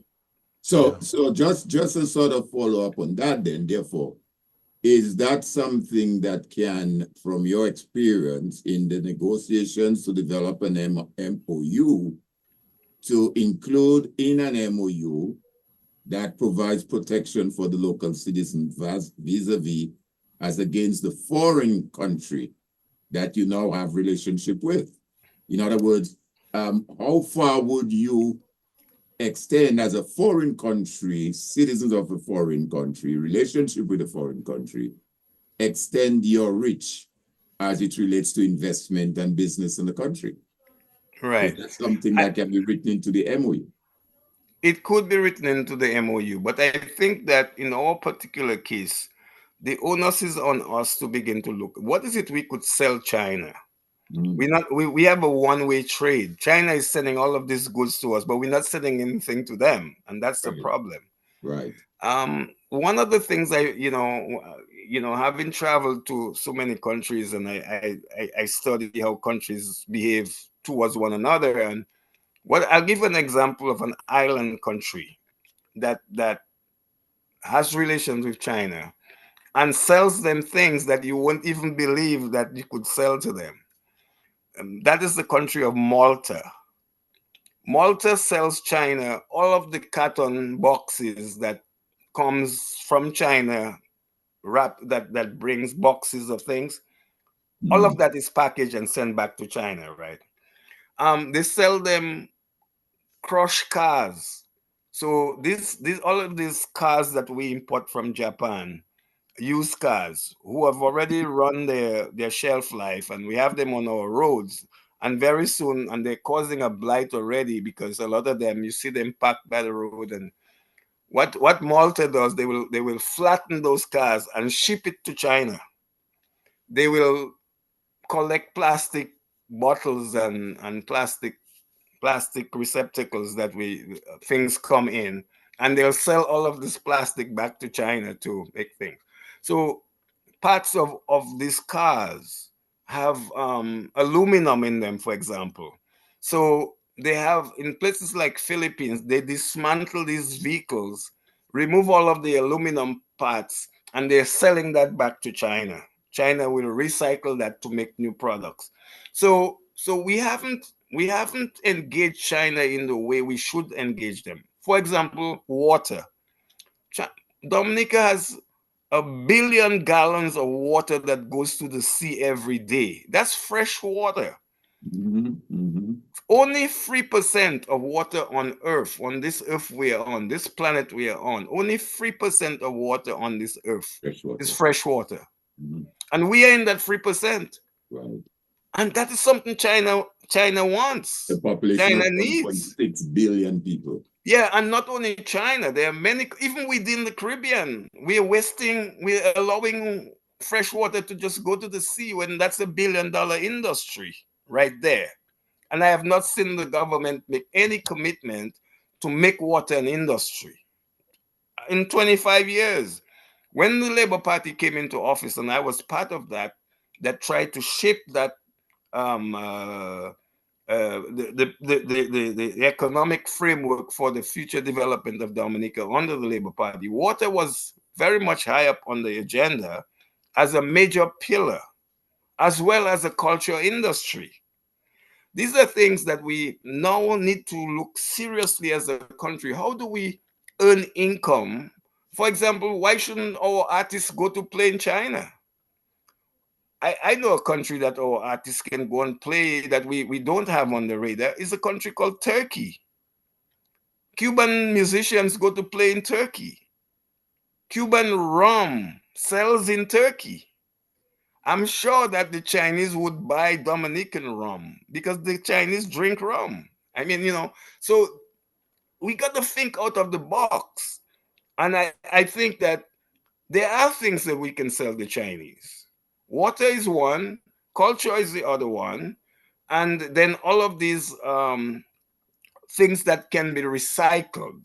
Let's send it back to them, So these, we got to begin to think about how do we advance our economic development through this relationship with China, with France, for example. We are a lucky country to be in the middle of 2 French departments, overseas departments, that has 1 million people. But we don't have, except for the huckster trade that we have with them, we don't have an organized trading arrangement with them. I think our agriculture could be revitalized by simply building a relationship with France. And I would like to see, and I think that the future of Dominica lies in some kind of economic partnership with Guadeloupe and Martinique. We speak the same language. We have family ties. I mean, part of my family comes from Martinique. We have family ties. We have the cultural ties. We eat the same foods. Our carnival is the same. So there are a lot of things we could do with France next door. France is next door to us. And the second country I want to mention something there is that other country, we never think of that country that way, but Venezuela. Venezuela is our neighbor. We are one of, that Isla de Aves that we call Bird Island. And I don't like to use the name Bird Island because the Venezuelans don't really know that name. It's Isla. Isla means island. Bird Island. Isla de Aves. Aves for bird. Venezuela owns that island. They have sovereignty over it. It's about 100. They took ownership, Crispin. They don't own it. They took ownership of it. We gave it. No, they didn't take ownership though. Let me explain that. What happened was that somewhere in the 1850s, the United States recognized Venezuelan sovereignty over that sandbank. It's not even an island. It's a rock. It's a sandbank that gets, you know, at high tide, it's submerged underwater. So Venezuela, there are four powers around Dominica. So there's France, there's the Netherlands for Saint Martin and Aruba, Curacao, and Bonaire. So there's United States, the United States Virgin Islands, and there's the fourth one, UK, right? They all recognize Venezuelan in sovereignty over Isla de Aves or Bird Island before we were independent. So that is where Venezuela's legitimacy over these islands are. And there are a number of other islands like Bird Island, but bigger than Bird Island, that are the Venezuelan islands which are in the Caribbean. We don't know, we don't hear much about the others, but there are some other ones. But Isla de Aves is the one that is closest to us. And then something happened in 1972, I believe, which is called the Law of the Sea Convention that emerged out of the UN. And for the first time, the UN said that um, countries have a 12-mile territorial waters around them. Mhm. And then they also have, if it's possible, a 200-mile economic zone, Mhm. right? It's not always possible to have the 200-mile economic zone because countries might be too close to one another. So they have to share that and work out where do you do the dividing line. But in our particular case, we are lucky as a small island state in an archipelago of islands that our closest neighbors, Guadeloupe and Martinique, maybe like they're 15 to 20 nautical miles from us. But on our east coast and our west coast, our we have our 12 miles uh, territorial waters. But then, in addition to that, beyond the 12 miles, we have a 200-mile economic zone, meaning that all of this ocean is part of our territory. We have more ocean than land as a country, an important ocean that is. So we have ocean into the Atlantic going towards the African continent, and we have ocean towards on our west coast going towards Central America. So that's 200 miles economic zone. So that's 400 miles we have on, total. And Bird Rock or Bird Isla de Aves is in our 200-mile economic zone. So that is why I say that Venezuela is our neighbor. We have to treat Venezuela as a neighbor. Now, Venezuela has been treating us as a neighbor from the time we became independent. They were the first country that recognized Dominica's independence. But of course, they had an ulterior motive. They didn't want us to raise questions about whether Bird Rock belongs to us, even though Right, fighting them exactly. over sovereignty would be a problem because of this. Other powers have recognized the sovereignty of Venezuela over Bird Rock. So therefore, I think the approach that Dominica must take in this next 50 years, as we become 50 years of independence, we should be talking to Venezuela as, wait a minute, we are not just your neighbor, but whatever is in that 200 economic zone, mile economic zone, we must join. It must be jointly developed. We have to benefit from anything. So, if, for example, I'll give you an example. The American Geological Survey is saying that maybe 20% of the world's gas is in that place. Is in that area, exactly. Yeah, right. So, if let us say gas would be developed, that might not happen. It may or may not happen. The reason I say it might not happen is because of the climate problem. To develop gas there would be adding to the warming that would happen going forward. So maybe Venezuela might not see interest in that. But if they were to decide, and they are in a better place, they have the resources to probably develop it, we should benefit from it. We should be at the table making sure that we get our share of whatever happens there. What if there are manganese nodules on the seabed, which there might well be, and that is going to be one of the precious resources as we go forward. Um, we would have to be, we would have to have some ownership or some return on that. And then I should mention that the amount of fish around Bird Island is significant, but our fishermen have been chased by Venezuelan Navy. They actually built a military installation there on pillars, and they chase any boats that come there. We should be able to go to Bird Island and even go further out, but we don't have the capability because our fishermen, their boats are not trawlers. So there will come a time when we will give our fishermen trawlers and they can go and fish there in that 200-mile economic zone in both directions. I just wanted to mention that. Indeed. Folks, it is getting pretty close to that time. Crispin, you have to indulge us with some of your time tonight because there are many, many questions and comments that are coming your way. And for sure, we have to lock down on some of them. Yeah. This is a topic that could take over like 3 programs easily. Absolutely. I know. Absolutely, yes. But as we are still on China here, Crispin, a question from me here is that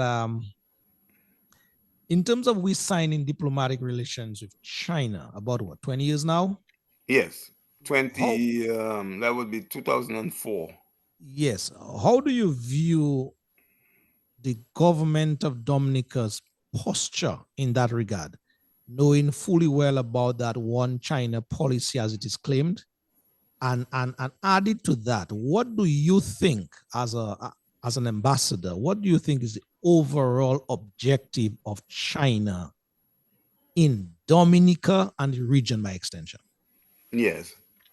Well, you know, if we go back to the 1980s, when Prime Minister Mary Eugenia Charles was the Prime Minister, we came out of independence and we recognized Taiwan as a country, and it was during I believe it may be we established relations with Taiwan under Dame Eugenia Charles' government. I don't think Patrick John's government had the time to address that. It was under the freedom, yeah. Right. Okay. So we embraced the Taiwanese, and the Taiwanese, they did some investments in Dominica over the years up till the 2004. Now the Chinese had always taken the posture of building relations in the CARICOM. And there are some countries that were always with China, like, for example, Jamaica. In fact, the big four, what we call the big four in the CARICOM, Jamaica, Barbados, Guyana, and Trinidad and Tobago. Those 4 countries, and later on followed by Bahamas, they recognized Beijing very early. They did not have any relationship with Taiwan. The others had relationship with Taiwan, and the competition with the Chinese took on a posture of competing with Taiwan in the region.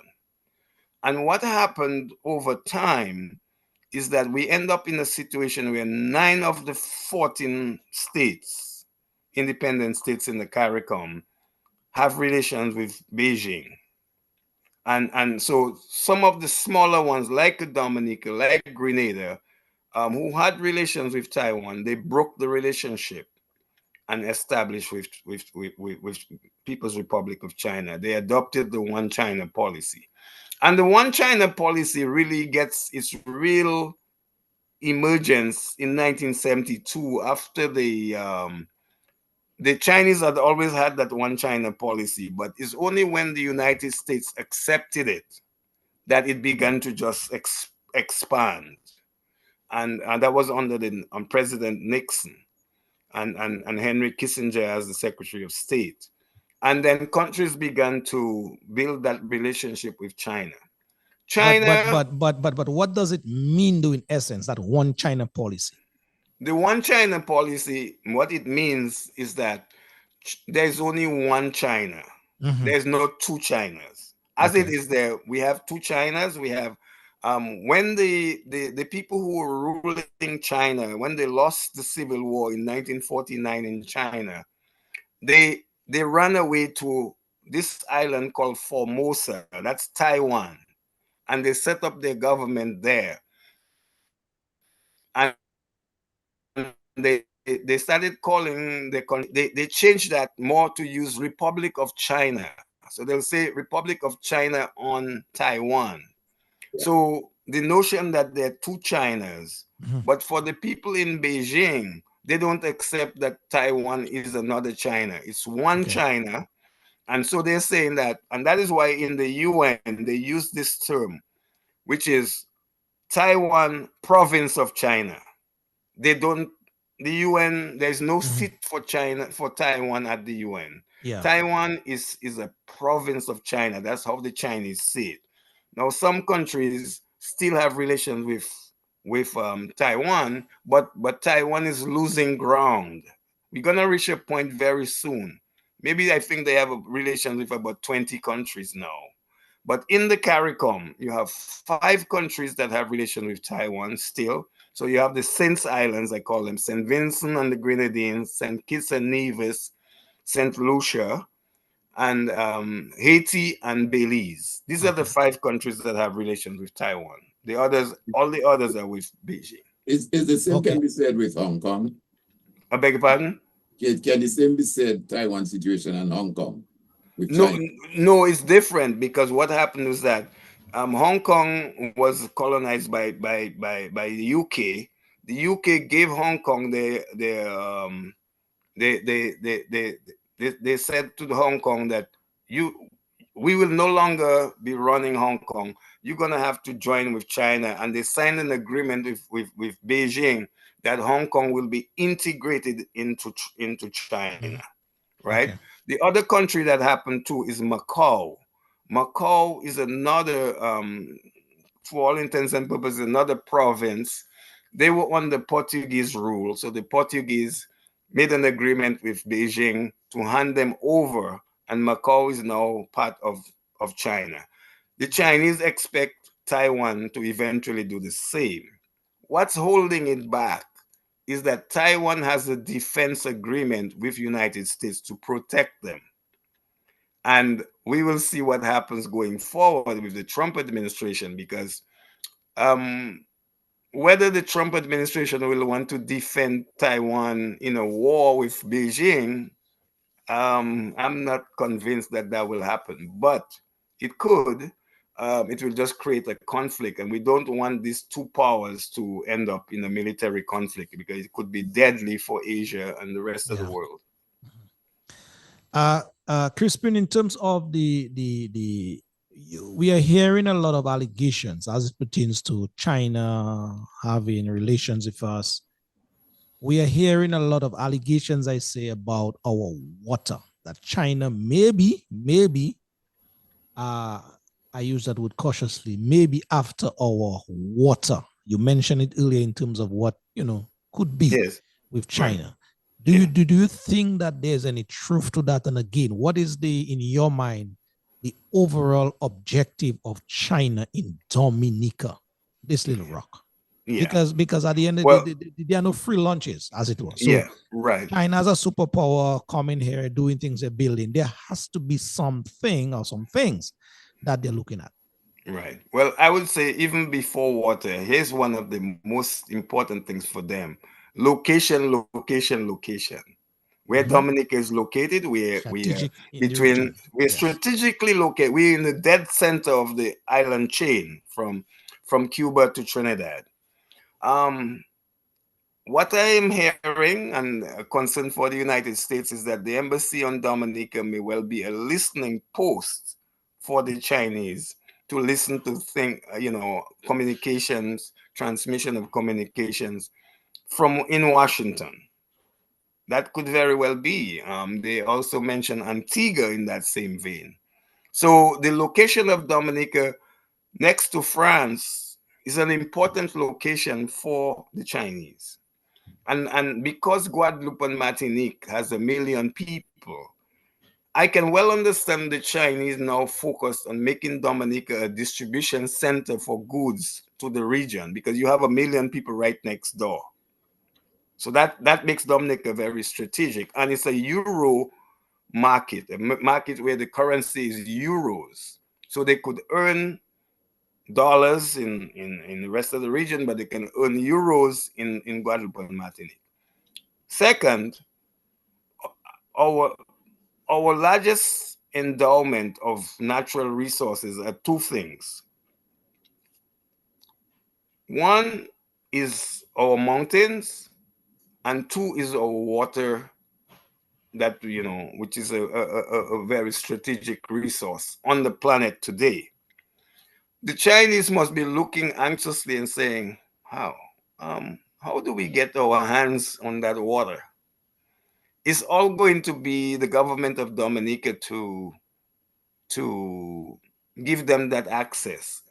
And I would say that the Dominican government, a nationalist Dominica government, would want to keep that one off limits from the Chinese, because if they put their hands on it, we lose it. And that, I think, I would not, you know, as a Dominican nationalist, I would like to see that resource remain in our hands. But I would hasten to add, we are not using it properly. We are wasting it, or we are allowing it to waste. When you have 1 billion gallons of fresh water going to the sea every day, that's 365 billion gallons of water that goes to the sea yearly. And when you look at the amount of time that this government has been in office and have not taken advantage of $1 billion water industry, then something is wrong here. Something is wrong. And I think the Chinese who are on island, they begin to look at that water and saying, wow, could we get our hands in there? I'm sure they're thinking that. Now, with our forest, which has a lot of timber, thank God for Edward Oliver LeBlanc. Before we were independent, we had a timber company from Canada, and he didn't like what they were doing, and he ended their involvement in Dominica. That's why our forest was not decimated by them. I'm sure the Chinese are looking at some of these hardwoods that we have. We have red cedar in abundance. We have gourmet wood, other hardwoods. That's of interest. That's of interest to them.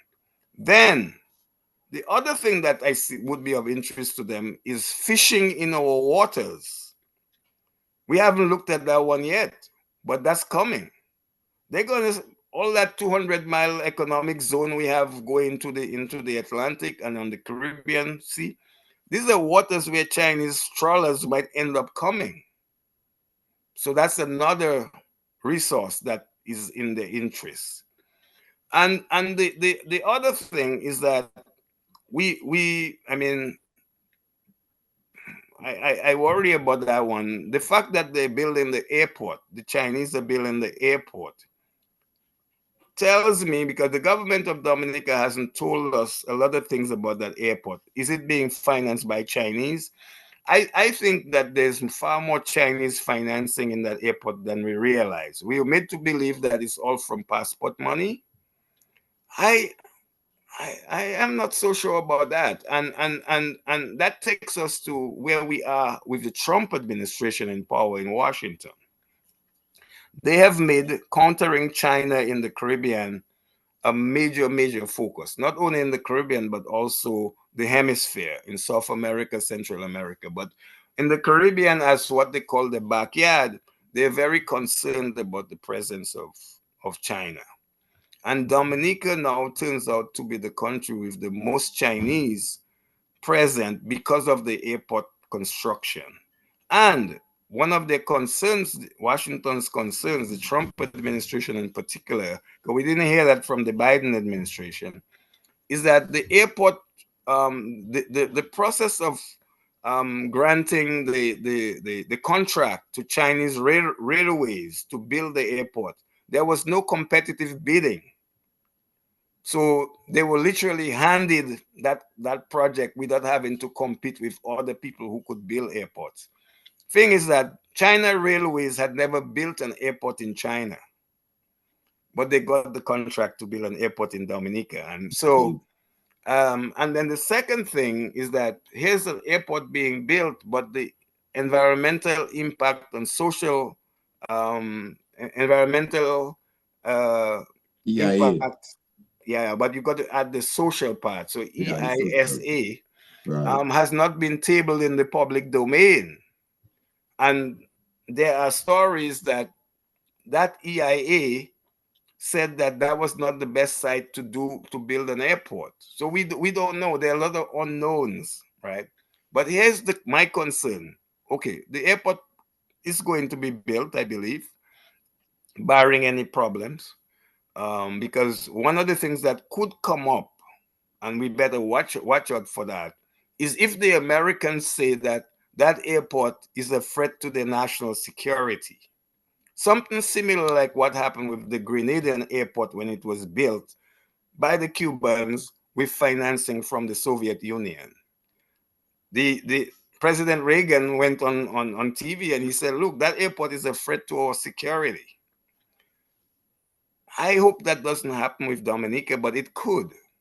I don't know what was said behind closed doors when Secretary of State Rubio met with the CARICOM leaders, with the Eastern Caribbean leaders. But the question for me is, who will manage that airport after it's built? Is it going to be a Chinese company? That's the question that the Dominica government will have to answer in time or very soon. We don't know the answer to that question. So, Crispin, you said something that struck me there. This company has not built an airport in China. Based on your research, have they built any airports elsewhere? I'm not aware they've built airports elsewhere, but what I know they're very good at, they've built a lot of railways in other places.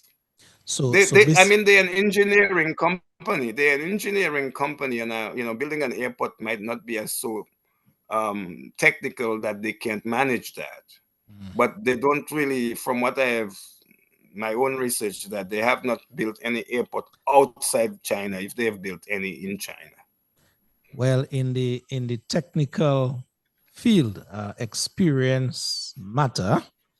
And if somebody has, if Alvin, let's use Alvin as the guinea pig. as the guinea pig tonight. If Alvin have not yet in his lifetime built a house, right? Are you going to give Alvin your dollars, Crispin, to build a mansion for you? Are you going to take that risk? Be generous in your response, That would be a huge risk to take. That's all I can say. But I'll tell you though, what the Americans' concern is, American companies have built many airports, and they feel they didn't have an opportunity to be in the bidding process here. And they're warning the CARICOM countries about giving no bid contracts to China. They want that to stop.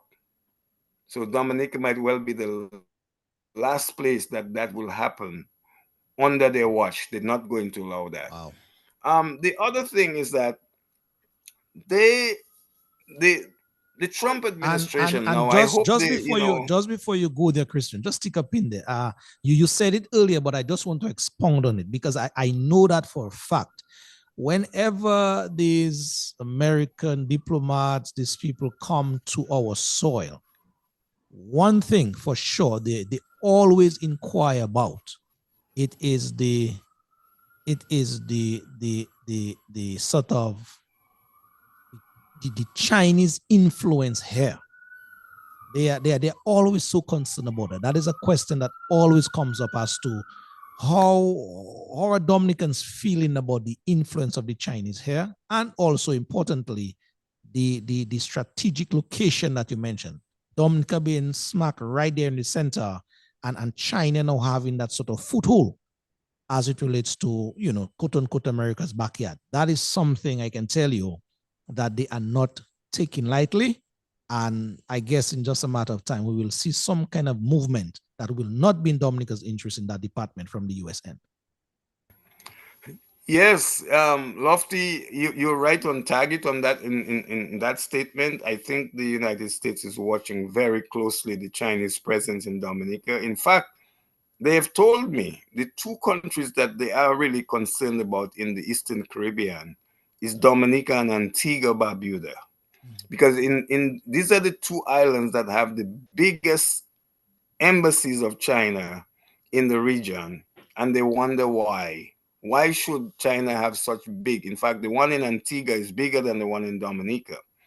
And there's also this suggestion that the Antiguans want to um, create a kind of an economic zone that would even have people enter there with passports. So it's like a sort of a state within a state. There's Yeah. that concern that that could happen. And I think the Mhm. Americans are watching very closely. Now, the thing is, the Trump administration has just been in office for 100 days.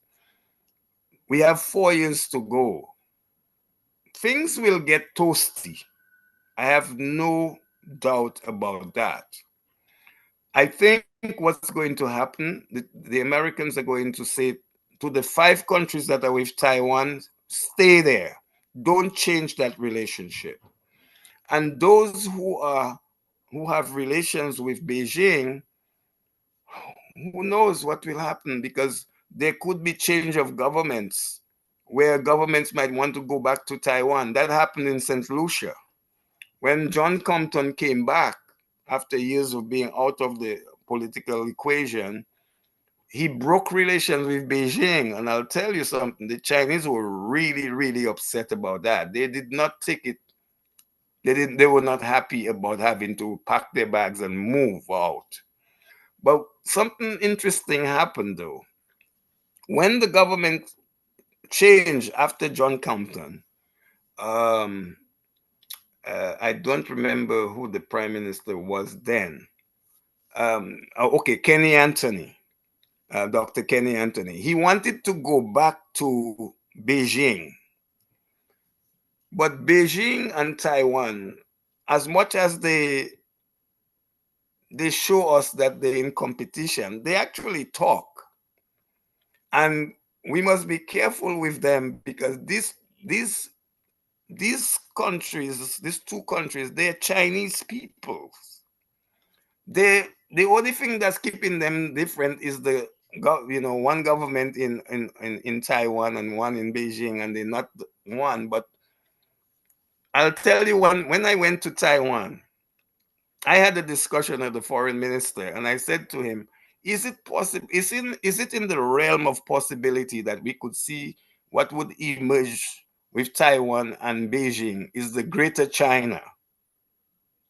And he said to me, "That's that's actually an option. That they don't rule out that option. That for the that as China's ascendancy in the world, Taiwan could well be part of that." Mhm. Mhm. And they are talking. For example, you had a president in Taiwan called President Ma from the same Kuomintang party that ran away to Taiwan to set up Taiwan back in 1949. They they're on friendly terms with Beijing, and now they're in the opposition, but their platform is rapprochement with Beijing. So we could well see the Greater China emerge, of which Taiwan is part. I don't rule that part out.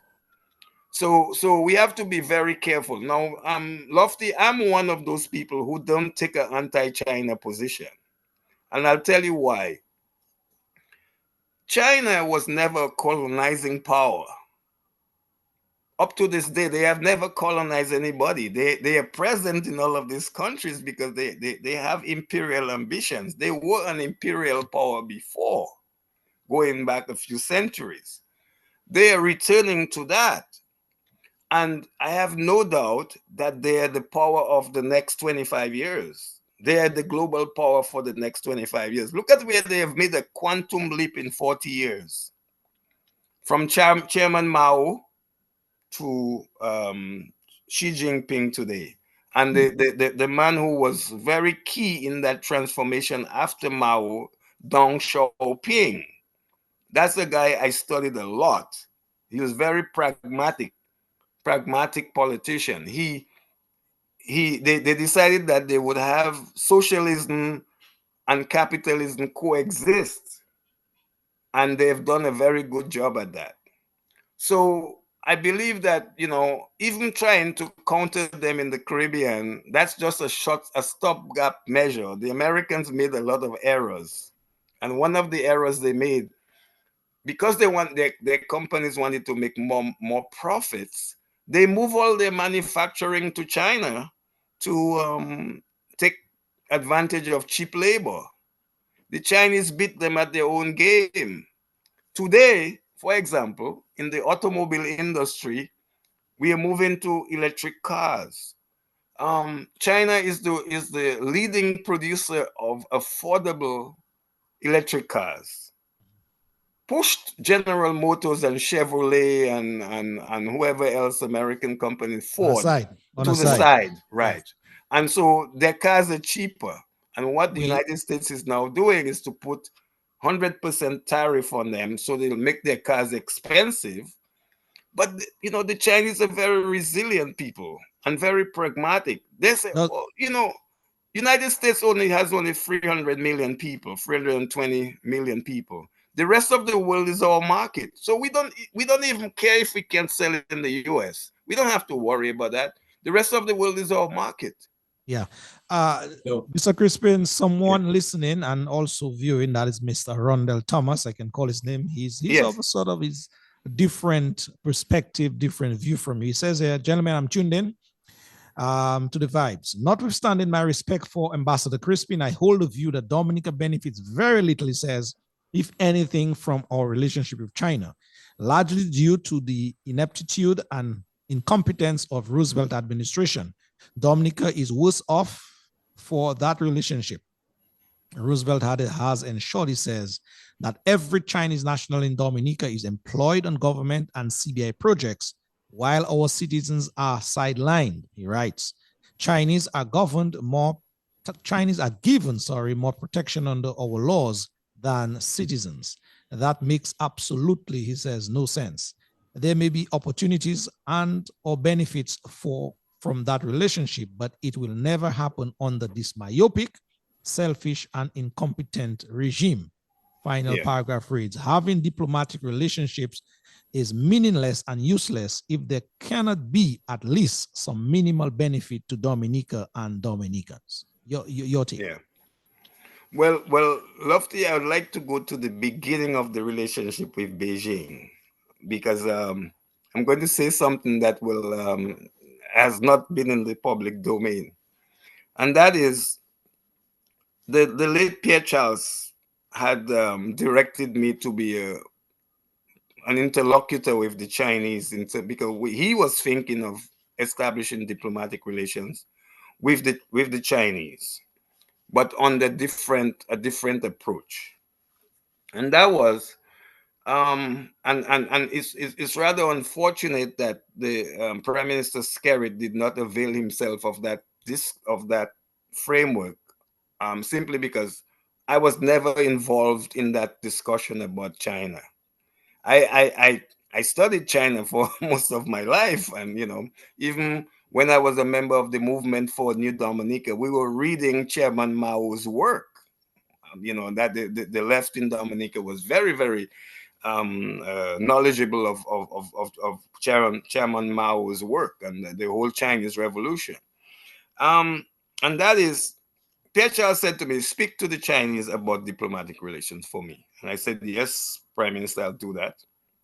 And I sat down with Chinese officials and I said, look, we would like to establish relations with you, but here's what we would want. Number one, we want an international airport for you to pay for it. Two, we want a deep water port at Portsmouth. Three, we want money to develop our private sector so that we can put money in the aid bank to give loans to our private sector so it can develop. And fourthly, We want you to set up factories here. We don't want you to send little merchants like you're doing now. We want you to go into joint ventures with Dominican entrepreneurs to set up manufacturing. And we'll give you land to set up warehouses. So And in your mind, Gregoire, the first project that you mentioned, the airport, who in you guys' mind back then would be maintaining that airport, as you alluded to earlier? When you we were, would you we know, would we would we would run that airport. We the Dominicans. Dominican people would Okay. run it, right? And of the total bottom line of how much investment we're talking over was $500 million US. That's what I was negotiating with the Chinese. And at that time they had a lot of money, and they said no problem, ambassador, that we can do that, we can do this. And Pierre Charles was thinking big. For example, he said to them, we want Dominica to be 100% renewable energy generation. So a combination of all the sources we have. We have wind, we have solar, we have geothermal, we have hydro. The Chinese has the technology for all of the sources. Help us to go to 100% renewable generation. And they were, and today China is the world's largest producer of solar panels. Not one time has the government of Dominica asked the Chinese for solar power. You understand? So that is one. So I agree with Arundel. What I would say to Arundel, we could have got more from the Chinese if we had fought through in a better way what to ask for, when to ask for it. And then we didn't need brokers like NG Lapsang. I'll tell you, that was one of the mistakes that happened. Do you know that the broker for the change of relationship between Dominica and China and Taiwan and was his name is actually pronounced NG Ing Lapsang. He was the broker. He has a relationship with the Chinese Communist Party, and he managed to bring a country to Beijing, and I'm sure he got handsomely paid for that. And he's also the dispenser of benefits that flowed to some of our politicians. You understand? I can't go into detail of these things, but I'll tell you that I know. some of our politicians may have personally benefited from that that change of relationship. But we could have gotten much more from them. I totally agree. We could, and then we should have figured out very early, how do we earn benefits from that relationship? What is it we would trade with the Chinese? We didn't figure that out. So here we are fledgling after 20 years. It's been a one way street. Yes. And future government will have to look at that and see how we make it two-way. Yeah, Alvin, just before you comes in, there's a question from Tony John Baptist, sorry, on the YouTube platform. He asks here, how would you rate CARICOM's impact in the region, and what benefits have Dominica achieved from being a member of that entity for over the past 5 years? So we kind of coming back home to CARICOM now. Right. No, CARICOM is very important to Dominica because we started. If you go back to the beginning of CARICOM, one of the things that Dominica was accorded an advantage was what we call oils and fats. So we sold soap to CARICOM countries. We had a guaranteed market for products for cooking oil. We made coconut oil. We made soap out of that, and maybe other things. So oils and fats, we had an advantage there. And we also had an advantage for selling our products in CARICOM without a lot of tariffs on them.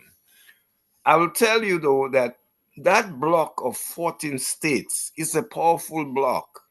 Small as we are, our size, I sometimes say size does not matter in international relations. What matters is your strategic location. We are in the backyard of the most powerful country in the world. With CARICOM as a bloc, if we stand together and we make joint decisions on certain things. Not everything, because in the foreign policy realm, we are not all united, because we don't take the same positions all the time. But for the most part, we do. I mean, if you take like climate change adaptation, we all take the same position in CARICOM. Growing relations with Africa, which is one of the things that's been happening in the last 5 years, 5 to 10 years. We are beginning to build relations with Africa. And that is something that that's going to be very, very important, because for the large part, we are, almost a majority African society in the world, former enslaved societies. We are the only set of countries that had a slavery past, and that unites us. Even the people who were brought after slavery, like the East Indians, who were in Guyana and Suriname and Trinidad and Tobago, and small numbers in St. Lucia. And you also have a large, a good size East Indian community in Guadeloupe. We are united, So I think that gives us this East Indian connection, gives us a connection with India, and the rest of it with Africa. Now, Africa is going to become very important. One of the things that I must mention that has not been a good stance for the CARICOM countries, and not all of them, just a few of them, particularly the Eastern Caribbean countries, the OECS, is that they have been used and abused by the country called Morocco. I call Morocco a feudal kingdom, because they have a monarchy and their people are not totally free. Now, what they did, they are occupying the last colony in Africa called Western Sahara. Dominica was the second country in the CARICOM that recognized the self-determination of the people of Western Sahara, that they are due to have their own country and not be under Morocco's rule. And the simple reason for that is, Western Sahara, there are only two countries in Africa that were colonized by Spain. One is called Equatorial Guinea, which is independent today, and it's a big oil producer. And the other one is Western Sahara, which is neighbor with Mauritania and Algeria and Morocco. The Spanish didn't do an important thing. They didn't complete their decolonization responsibilities. They packed up. Just one day packed up and left under General Franco. And the Mauritanians and the Moroccans moved in with troops to take over the territory. Dominica had just become independent just after all of this happened. 1975 was when that happened. And Dominica, under O.J. Serafin's government, recognized Western Sahara. And we've been supporting Western Sahara up to 2010. Even Miss Charles, who was a conservative, supported independence of Western Sahara. Yeah. This government of Roosevelt Skerrit withdrew the recognition of the people of Western Sahara for their independence, which I think was a travesty, a bad error. And they got themselves involved. The Moroccans now got them involved in indirectly siding with them in a conflict that they shouldn't have taken any sides. They should have told the Moroccans, yes, we can have diplomatic relations with you. And I'll tell you, Lofty and Alvin, when I was the ambassador, that's exactly what I told the Moroccans. I'm not going to talk to you about diplomatic relations until you give independence to the Western Saharans. And I will say, if the opposition ever gets in office in Dominica, they are going to recognize Western Sahara once and for all. Both leaders of the opposition, Lennox Linton, during his tenure, he went to Western Sahara to see the president of Western Sahara. He went, and then later, Thompson Fontaine has been to Western Sahara to see the president of the Western Sahara. And the other country linked to that is Algeria. Both leaders from the opposition have been to Algeria. Algeria offered Dominica in 2008 a cooperation agreement where they would have invested $50 million in Dominica in all different fields. Do you know that the government of Dominica never signed that agreement? Never signed, because in the back room was Morocco telling them, don't sign that agreement. And they've never signed. Now, here's the irony of it all. Algeria is one of the countries that's most independent in Africa. They had to fight the French and get rid of them from their territory, and so they could get their independence. Many Algerians died in that war of liberation. But today, Algeria controls their destiny. They're a big oil producer. They're actually a bigger gas producer. And here's what Algeria has as their largest resource: iron ore. Iron ore. Now, when you have iron ore as a large resource, it means that you're one step away from producing steel. So you could see in the future, Algeria is going to be an automobile producer, It's gonna making be right electric up there. cars. Yeah, Yeah. indeed. And when I was there last year, I made a visit to Algeria and to Western Sahara. And what did I see? The Chinese. But this time, on as contractors with Algeria, because Algeria has the money to pay them to come and build the railway for them that will take rail where the iron ore is. So the And Chinese basically are not playing that dominant role no, in they are Algeria not. that they're playing in They Dominica. are not, right. Yeah. And then Algeria is now the largest country on the continent, because when Sudan broke up into two countries, Algeria became the largest.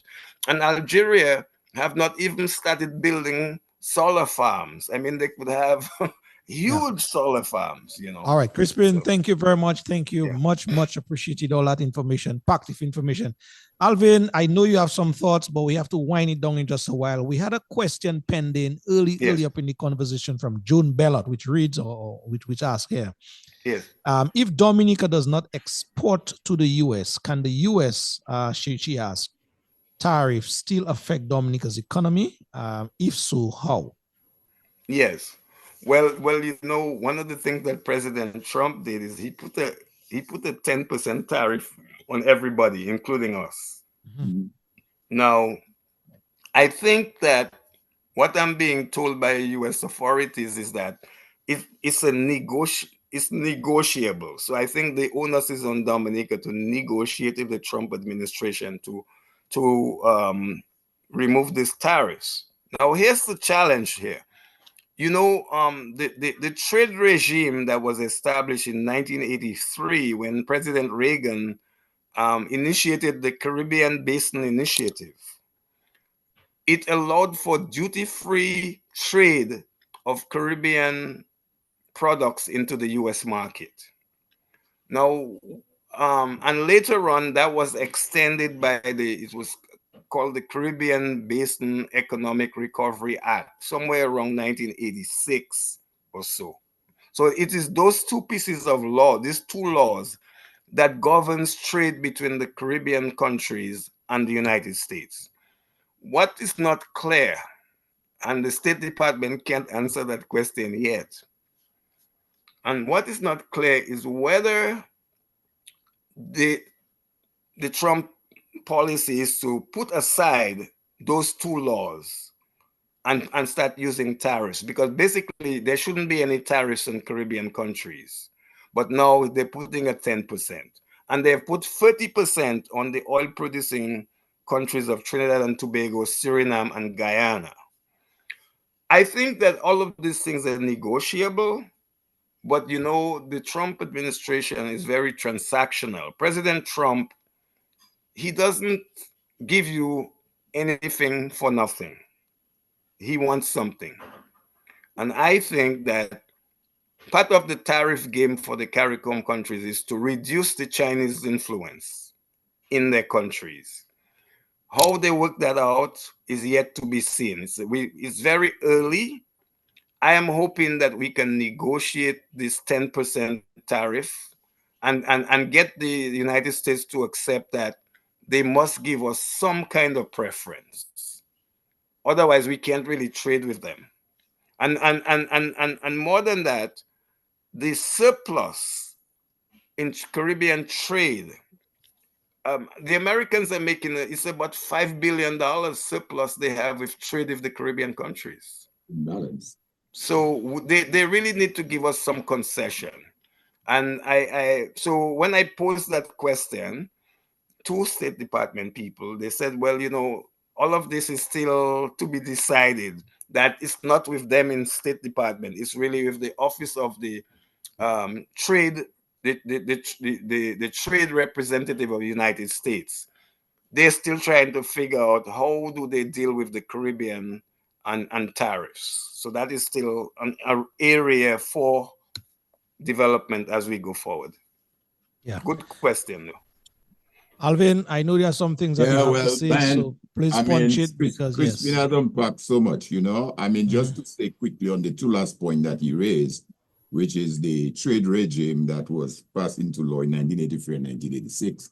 I think one of the things and that's where the question on CARICOM that came earlier, these guys have to do their homework. And person like Crispin, who is knowledgeable, and I'm sure there are others like himself, in the United States, Congress is the one that passes law. The president don't pass law. So no matter what the president say, hop, jump, whatever, these two pieces of legislation, if they were laws passed by Congress, the only person that can change that law is Congress. That's right. And that's where CARICOM must come in now and lobby and use their influence. If these two pieces of legislation that protects the CARICOM countries from tariff, they need to enforce that. Just like the Americans in the 80s enforced the rule of the WTO and provided us from getting special preferential treatment for bananas. They went to the WTO and they say, hey, you can't give this ACP states and these CARICOM countries special treatment because the law and the rule says so. So I think it again, but when you have leaders in this country that do not know their homework, that takes bribe, then we end up the citizens suffering. But I think it was a great conversation. Certainly, Crispin, we're going to have another series on that. Yes. And one of the areas I think we need to focus on, and you just mentioned it in the end, because that's the question I wanted to ask. Africa is a 1.5 billion people. That's right. I mean, you could do, how many countries? 54 more countries that make up Africa? That's correct. And yeah. I mean, any one of those countries, South Africa, Ghana, you name it, Nigeria, why haven't we really developed this relationship with more African countries? Yeah. Recently, I heard of what is it referred to as the African investment, something I don't remember. They're building a huge facility in Barbados now. And Mia is out there talking about all of this African investment that's going to take place in the region. I think we need to put our focus on that. So I'm hoping that at our next series, when we discuss that, we need to explore that African segment of it, that African part, that is more connected to us than China. I mean, I personally, as an African, a person from African descent, would quicker want to go to Ghana or Nigeria, South Africa, or wherever, than I think I'm going to China. I mean, not saying that I wouldn't mind visiting China for what it's worth, And the final thing I will say, though, that just 2 days ago, you had what you call it, the Prime Minister of St. Vincent, making some very scathing remarks about China as it relates to democracy and undermining democracy. It's not something we can deal with here tonight, but clearly, when you have a prime minister of the OECS and CARICOM making those comments, it raises certain questions. We need to dig deeper and find out, well, what's going on there? As Sink Delban would say in their song, what's going on there? Yeah. Well, I know we're coming to the end of the program, but here's the thing on about Africa. The African Union established what is called the sixth region of Africa, which is the diaspora.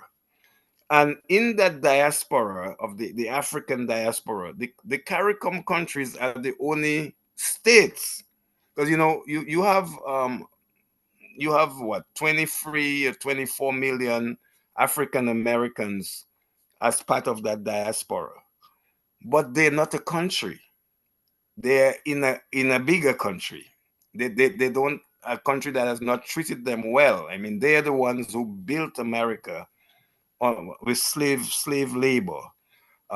So the African Union has recognized the diaspora of Black people especially in the Americas, and you have these 14 countries that came out of the slavery era as states.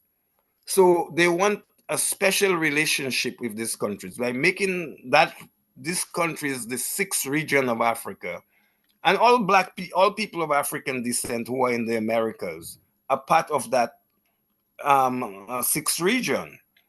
But it is the countries of the CARICOM that are states. So the Black people in America they don't constitute a state. So we have great potential with the African continent, and that is where the future of the world is, because that is where the resources left in the world are. Right.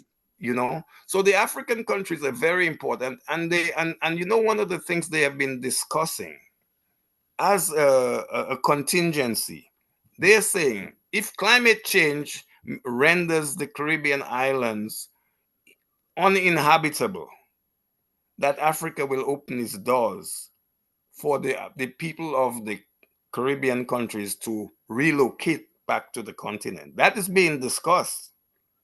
So it's not like we thinking of them; they're thinking of us as well. Right. And they want a special relationship, and that is why you will see in this next phase, the African countries will begin more and more to have closer relations. So that institution, I think, is one of the African development banks that's establishing a headquarters in Barbados, so that they can provide financing to CARICOM countries. So trade will develop with African countries. Now, even a country like Nigeria, after Hurricane Maria, the Nigerian diplomats were discussing with me, and they said, look, we can make Dominica the cassava capital of the Caribbean. They have the technology and the know-how to do that. And Nigeria is a powerful, South Africa's economy is bigger than theirs, but they come second. They call themselves the Tai 2. See, like Taiwan, they consider themselves Tai 2. Nigeria is quite developed and quite advanced with technology development. It's a country to watch. They have a large population, and that's a challenge. And so they have a lot of poor people. But it's an incredibly well-endowed country. I lived there for 6 years, and I can tell you, the only people in the Caribbean that I see that have that drive of the Nigerians is the Haitians. If we had the value system of the Nigerians in terms of wealth generation, we would be far ahead. Nigeria can teach us a lot, but Nigeria is only one country on the continent. We have several countries. I've worked in many of the countries. I forgot to mention that I'm involved with the film festival in Zanzibar, in Tanzania. Actually, they appointed me a goodwill ambassador to the festival. I've been advising them on how to build that festival. Even before I was a diplomat, I worked in Zanzibar as a consultant to the film festival. And that film festival has emerged as the second largest film festival in Africa. And it's not just film, it's also music. So it's film and music festival. And it brings hundreds of thousands of tourists to Zanzibar. There's a lot we can learn. Zanzibar is an island. It's a little bigger than Dominica. They are spice island. They produce spices, some of the very same things that we produce: cinnamon, nutmegs, turmeric, ginger, cloves, allspice. All of these things they produce. And Dominica could be a big producer of turmeric, of ginger, and we can export that to some of the African countries. Absolutely. Oh yeah. Oh yeah. So Once I had a dream.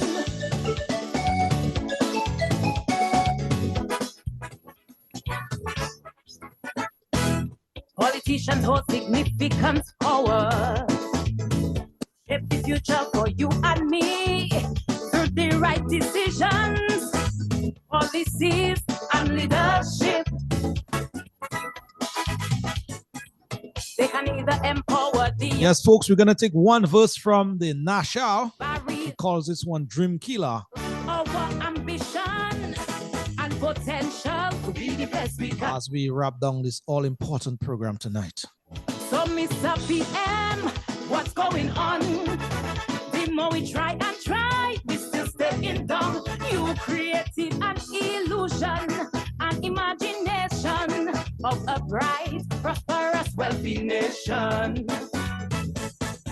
Some call you a mama Gaia, I call you a heartbreaker and a dream killer. We had plenty hope, but now we can't cope. All right, Nashel, we'll get back to you in just a while for that song in the entirety you called Dream Killer. You competed with it this year, Calypso competition. Let's get back to Brother Alvin Thomas here and also Crispin Gregoire for their sort of wrapping up comments, as it were. Brother Gregoire, I want to thank you on behalf of the team. Thank you on behalf of the many, many folks, the multitude still locked on, listening and watching you live tonight in terms of your splendid deliberations tonight. Thank you, my brother. Thank you very much. Much food for thought. We just want to, commend you and congratulate you in terms of the work that you did and continue to do for and on behalf of the Dominican people. you're very welcome, Lofty. It was really an honor to be on your program today, and we covered a lot. I mean, when I think of and then you even went over time to to accommodate the people asking questions. No, it's a phenomenal topic. I would like to see more Dominicans, especially the young people, get to understand the role of foreign policy and partnership building with the rest of the world, where we are. No country gives you anything without their interests. So we need to understand that. The question is, and that goes back to Arundel's question, what is in our interest? How do we negotiate with countries from a position of strength? It's not that we don't have interests. We have interests, and we must put it on the table, and it must become very abundantly clear what our interests are. One of the interests that we have is that we have resources that the world wants. We have water, we have fresh water. We need to do something about it. We need to transform that water into income. And the last thing I would say is that there's a Nigerian lady, very important Nigerian lady, she's the executive director of the World Trade Organization. Her name is Ngozi Iweala. She once said that the only way countries can have economic development, they must be able to export. They must have a capacity to export. Lofty, are we exporting much these days? Not that much, and that alone tells you. You need to ask Lofty that question in a different language. Yeah, the thing is that Alvin and Lofty, is that the fact that we are not exporting talks directly to the fact that we are not developing. Our development has been retarded, and that is something we need to arrest and change if we're going to go to the next 50 years. We must become an exporting nation, a country that exports not only water, but food. There's a tremendous demand for food in our region. You look at our food import bill, there are a lot of things we are importing we shouldn't be importing at all. We should be producing. And the time for producing and to make our young people understand that agriculture has good income possibilities. Because if we are a food producer, we will earn income. Everybody wants food. So we really need to have a reset. I thought we were going to have a reset. That was what they told us a few years ago. I don't see that reset. We're not exporting. How many water plants do we have? Zero. Well, here is Gregor. That your final comments here basically, brings us to a point where most likely you'll want to come back and start that conversation as to what can we do to move from point A to where we have been for some time to point B or even point C in terms of our nation's development. Yes, yes. Well, it will be my honor again to come back to your program. As you know, I've been in this field for a while, not only as a diplomat, because remember, I started my role on the global scene working for international development organizations like Save the Children and others, being a funder with the Ford Foundation. So I've seen a good part of the world, and Lofty, I've learned a lot of things by visiting all these countries. I've traveled to over 100 countries, and I've seen the world, and I see what's possible for Dominica. There are some things we can learn from you and implement. Absolutely. In terms of your experience. And I've been to all the continents. I've seen it. Country of Philippines, I can't, I get over them. I love the Philippines because they're very innovative people, and the same resources they have, we have it, but we're not doing anything with it. If you look at the craft industry, it pains me when I walk on the bayfront in Roseau, seeing what people are selling for tourists. Plastic things from China. No, we have bamboo, we have vetiver, we have supine, we have the best craft in the Caribbean, which the Kalinago people make. These are the things. The Kalinago craft can fetch a very high price if it's marketed properly in unique shops in Europe, in Guadeloupe, Martinique. The Kalinago craft is more than 1,000 years old. You go to Brazil, you see the Kalinago craft in Brazilian shops that the indigenous people of Brazil produce. So I'm saying that there's a lot that we have. And through the diplomatic relationships we have with countries like Philippines, let's ask the Philippines to send us some technicians to train a cadre of craft people who will make this craft that the Filipinos produce. Yeah. So Crispin, as promised, you will be back in terms of solutions. You will be back. Yes, I will be back. Thank you for the opportunity. Thank you. Thank you. Thank you. You're very welcome. Yeah. All right, my brother. Do enjoy what is left of your night and the great week ahead. Yes, thanks. Bless up. Alvin. Well, there's not much I can add to that. I only want to end on the note which I think Crispin made reference, that is economic development, and the fact that any country who fails to export will not develop. And this is not rocket science for us, because bear in mind, each one of the islands in the region, in the Caribbean, we grew produce that were exported to Europe that made Europe rich. I think it was one of this writer who says, "Oh, Europe underdeveloped the region and Africa." And we produce sugar, we produce lime, we produce cocoa, we produce coffee. You name it. And this is what made Europe rich today. So I think the opportunity is still there. And like you, I just want to thank Crispin for sharing his vast knowledge and expertise and with us this evening. The folks on the live are all still there with us, and they say what a great program it was, and they're calling for a part 2 and a part 3 series. And I think we need to sustain the conversation because there's a lot more that need to be explored, as especially on the African front. I think we definitely need to explore that. or we can benefit from Africa. So even what is going on now with America, with a population of just 350 million people, we can then look at a 1.5 billion in Africa and exploit what we currently have of a 1.5 billion with China. So between those two, we can leverage and see what is in our best interest. But again, a great program to everyone who's still on with us. You guys have a great week and stay safe and be blessed.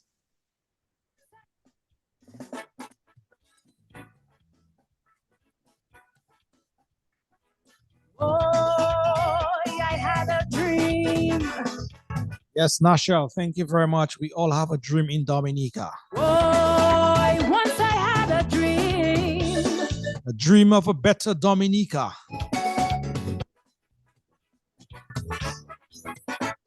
Or the best Dominica. Comes forward. Shape the future for you. So, folks, yes, that is it for Civic Vibes for yet another extremely packed program. And it's packed with information that is Empower the young people. excellent expose tonight on the topic of foreign policy Our ambition. and the implications for us as the people. Yes, we can be. With none other than Mr. Crispin Gregoire, the former ambassador from Dominica to the United Nations. We try and try. A man who held and still holds many hats. Illusion and imagination.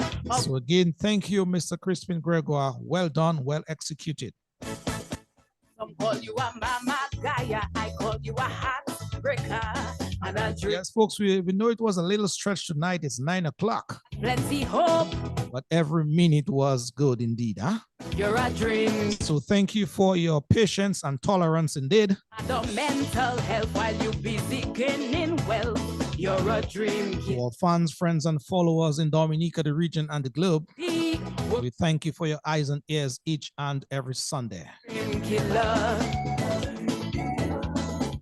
You present a lot of things. So from the Civic Vibes team, No our life passing by, we nothing. want to thank you very much A lot of for making the programs every Sunday what they are. celebration for us to praise you. As I started earlier tonight, yes, we hope you learned something tonight. Hey, I did. we have a dream. And just on a note here, yes, that added up. That announcement is up. See you Sunday, June 1st. So there will be no program, no Civic Vibes program next Sunday. Especially those who support the party. Again, there will be no Civic Vibes program come next Sunday, the 25th. Beauty X.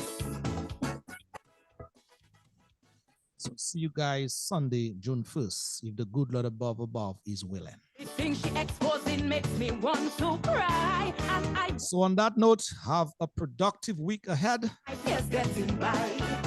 and have a good night rest indeed. They say a promise is a comfort to a fool. Some kind of graduate, you don't pay the school. All we hear is excuses and more promises while the students down on their knees. Some call you a big trickster, I call you a heartbreaker and a dream killer. We had plenty hope, but now we can't cope. You're a dream killer. Disregard of mental health while you busy gaining wealth. You're a dream killer. Some in NEP working for small money. You're a dream killer. You present a lot of things. We believed in you.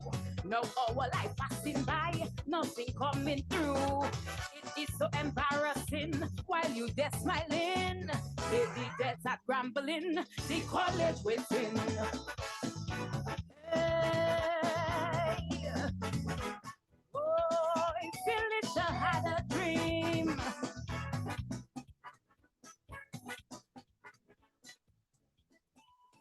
I have a dream.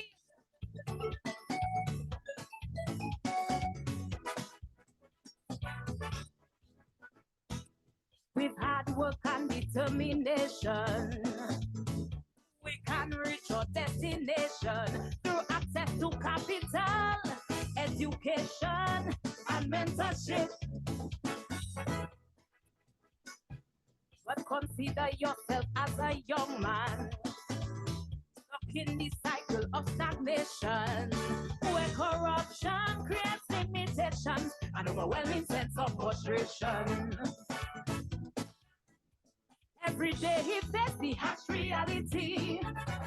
He cannot provide for his family, losing his dignity and his sanity while still waiting for his opportunity. Some call you a blood sucker, I call you a heartbreaker and a dream killer. We had plenty hope, but now we can't cope. You're a dream killer. Disregard of mental health while you busy gaining wealth. You're a dream killer. Some in NEP, working for small money. You're a dream killer. You present a lot of things, we believed in you. Now our life passing by, nothing coming through. Who can run will run, who cannot will stay. Waiting for election day to get a payday. Oh, we have a dream.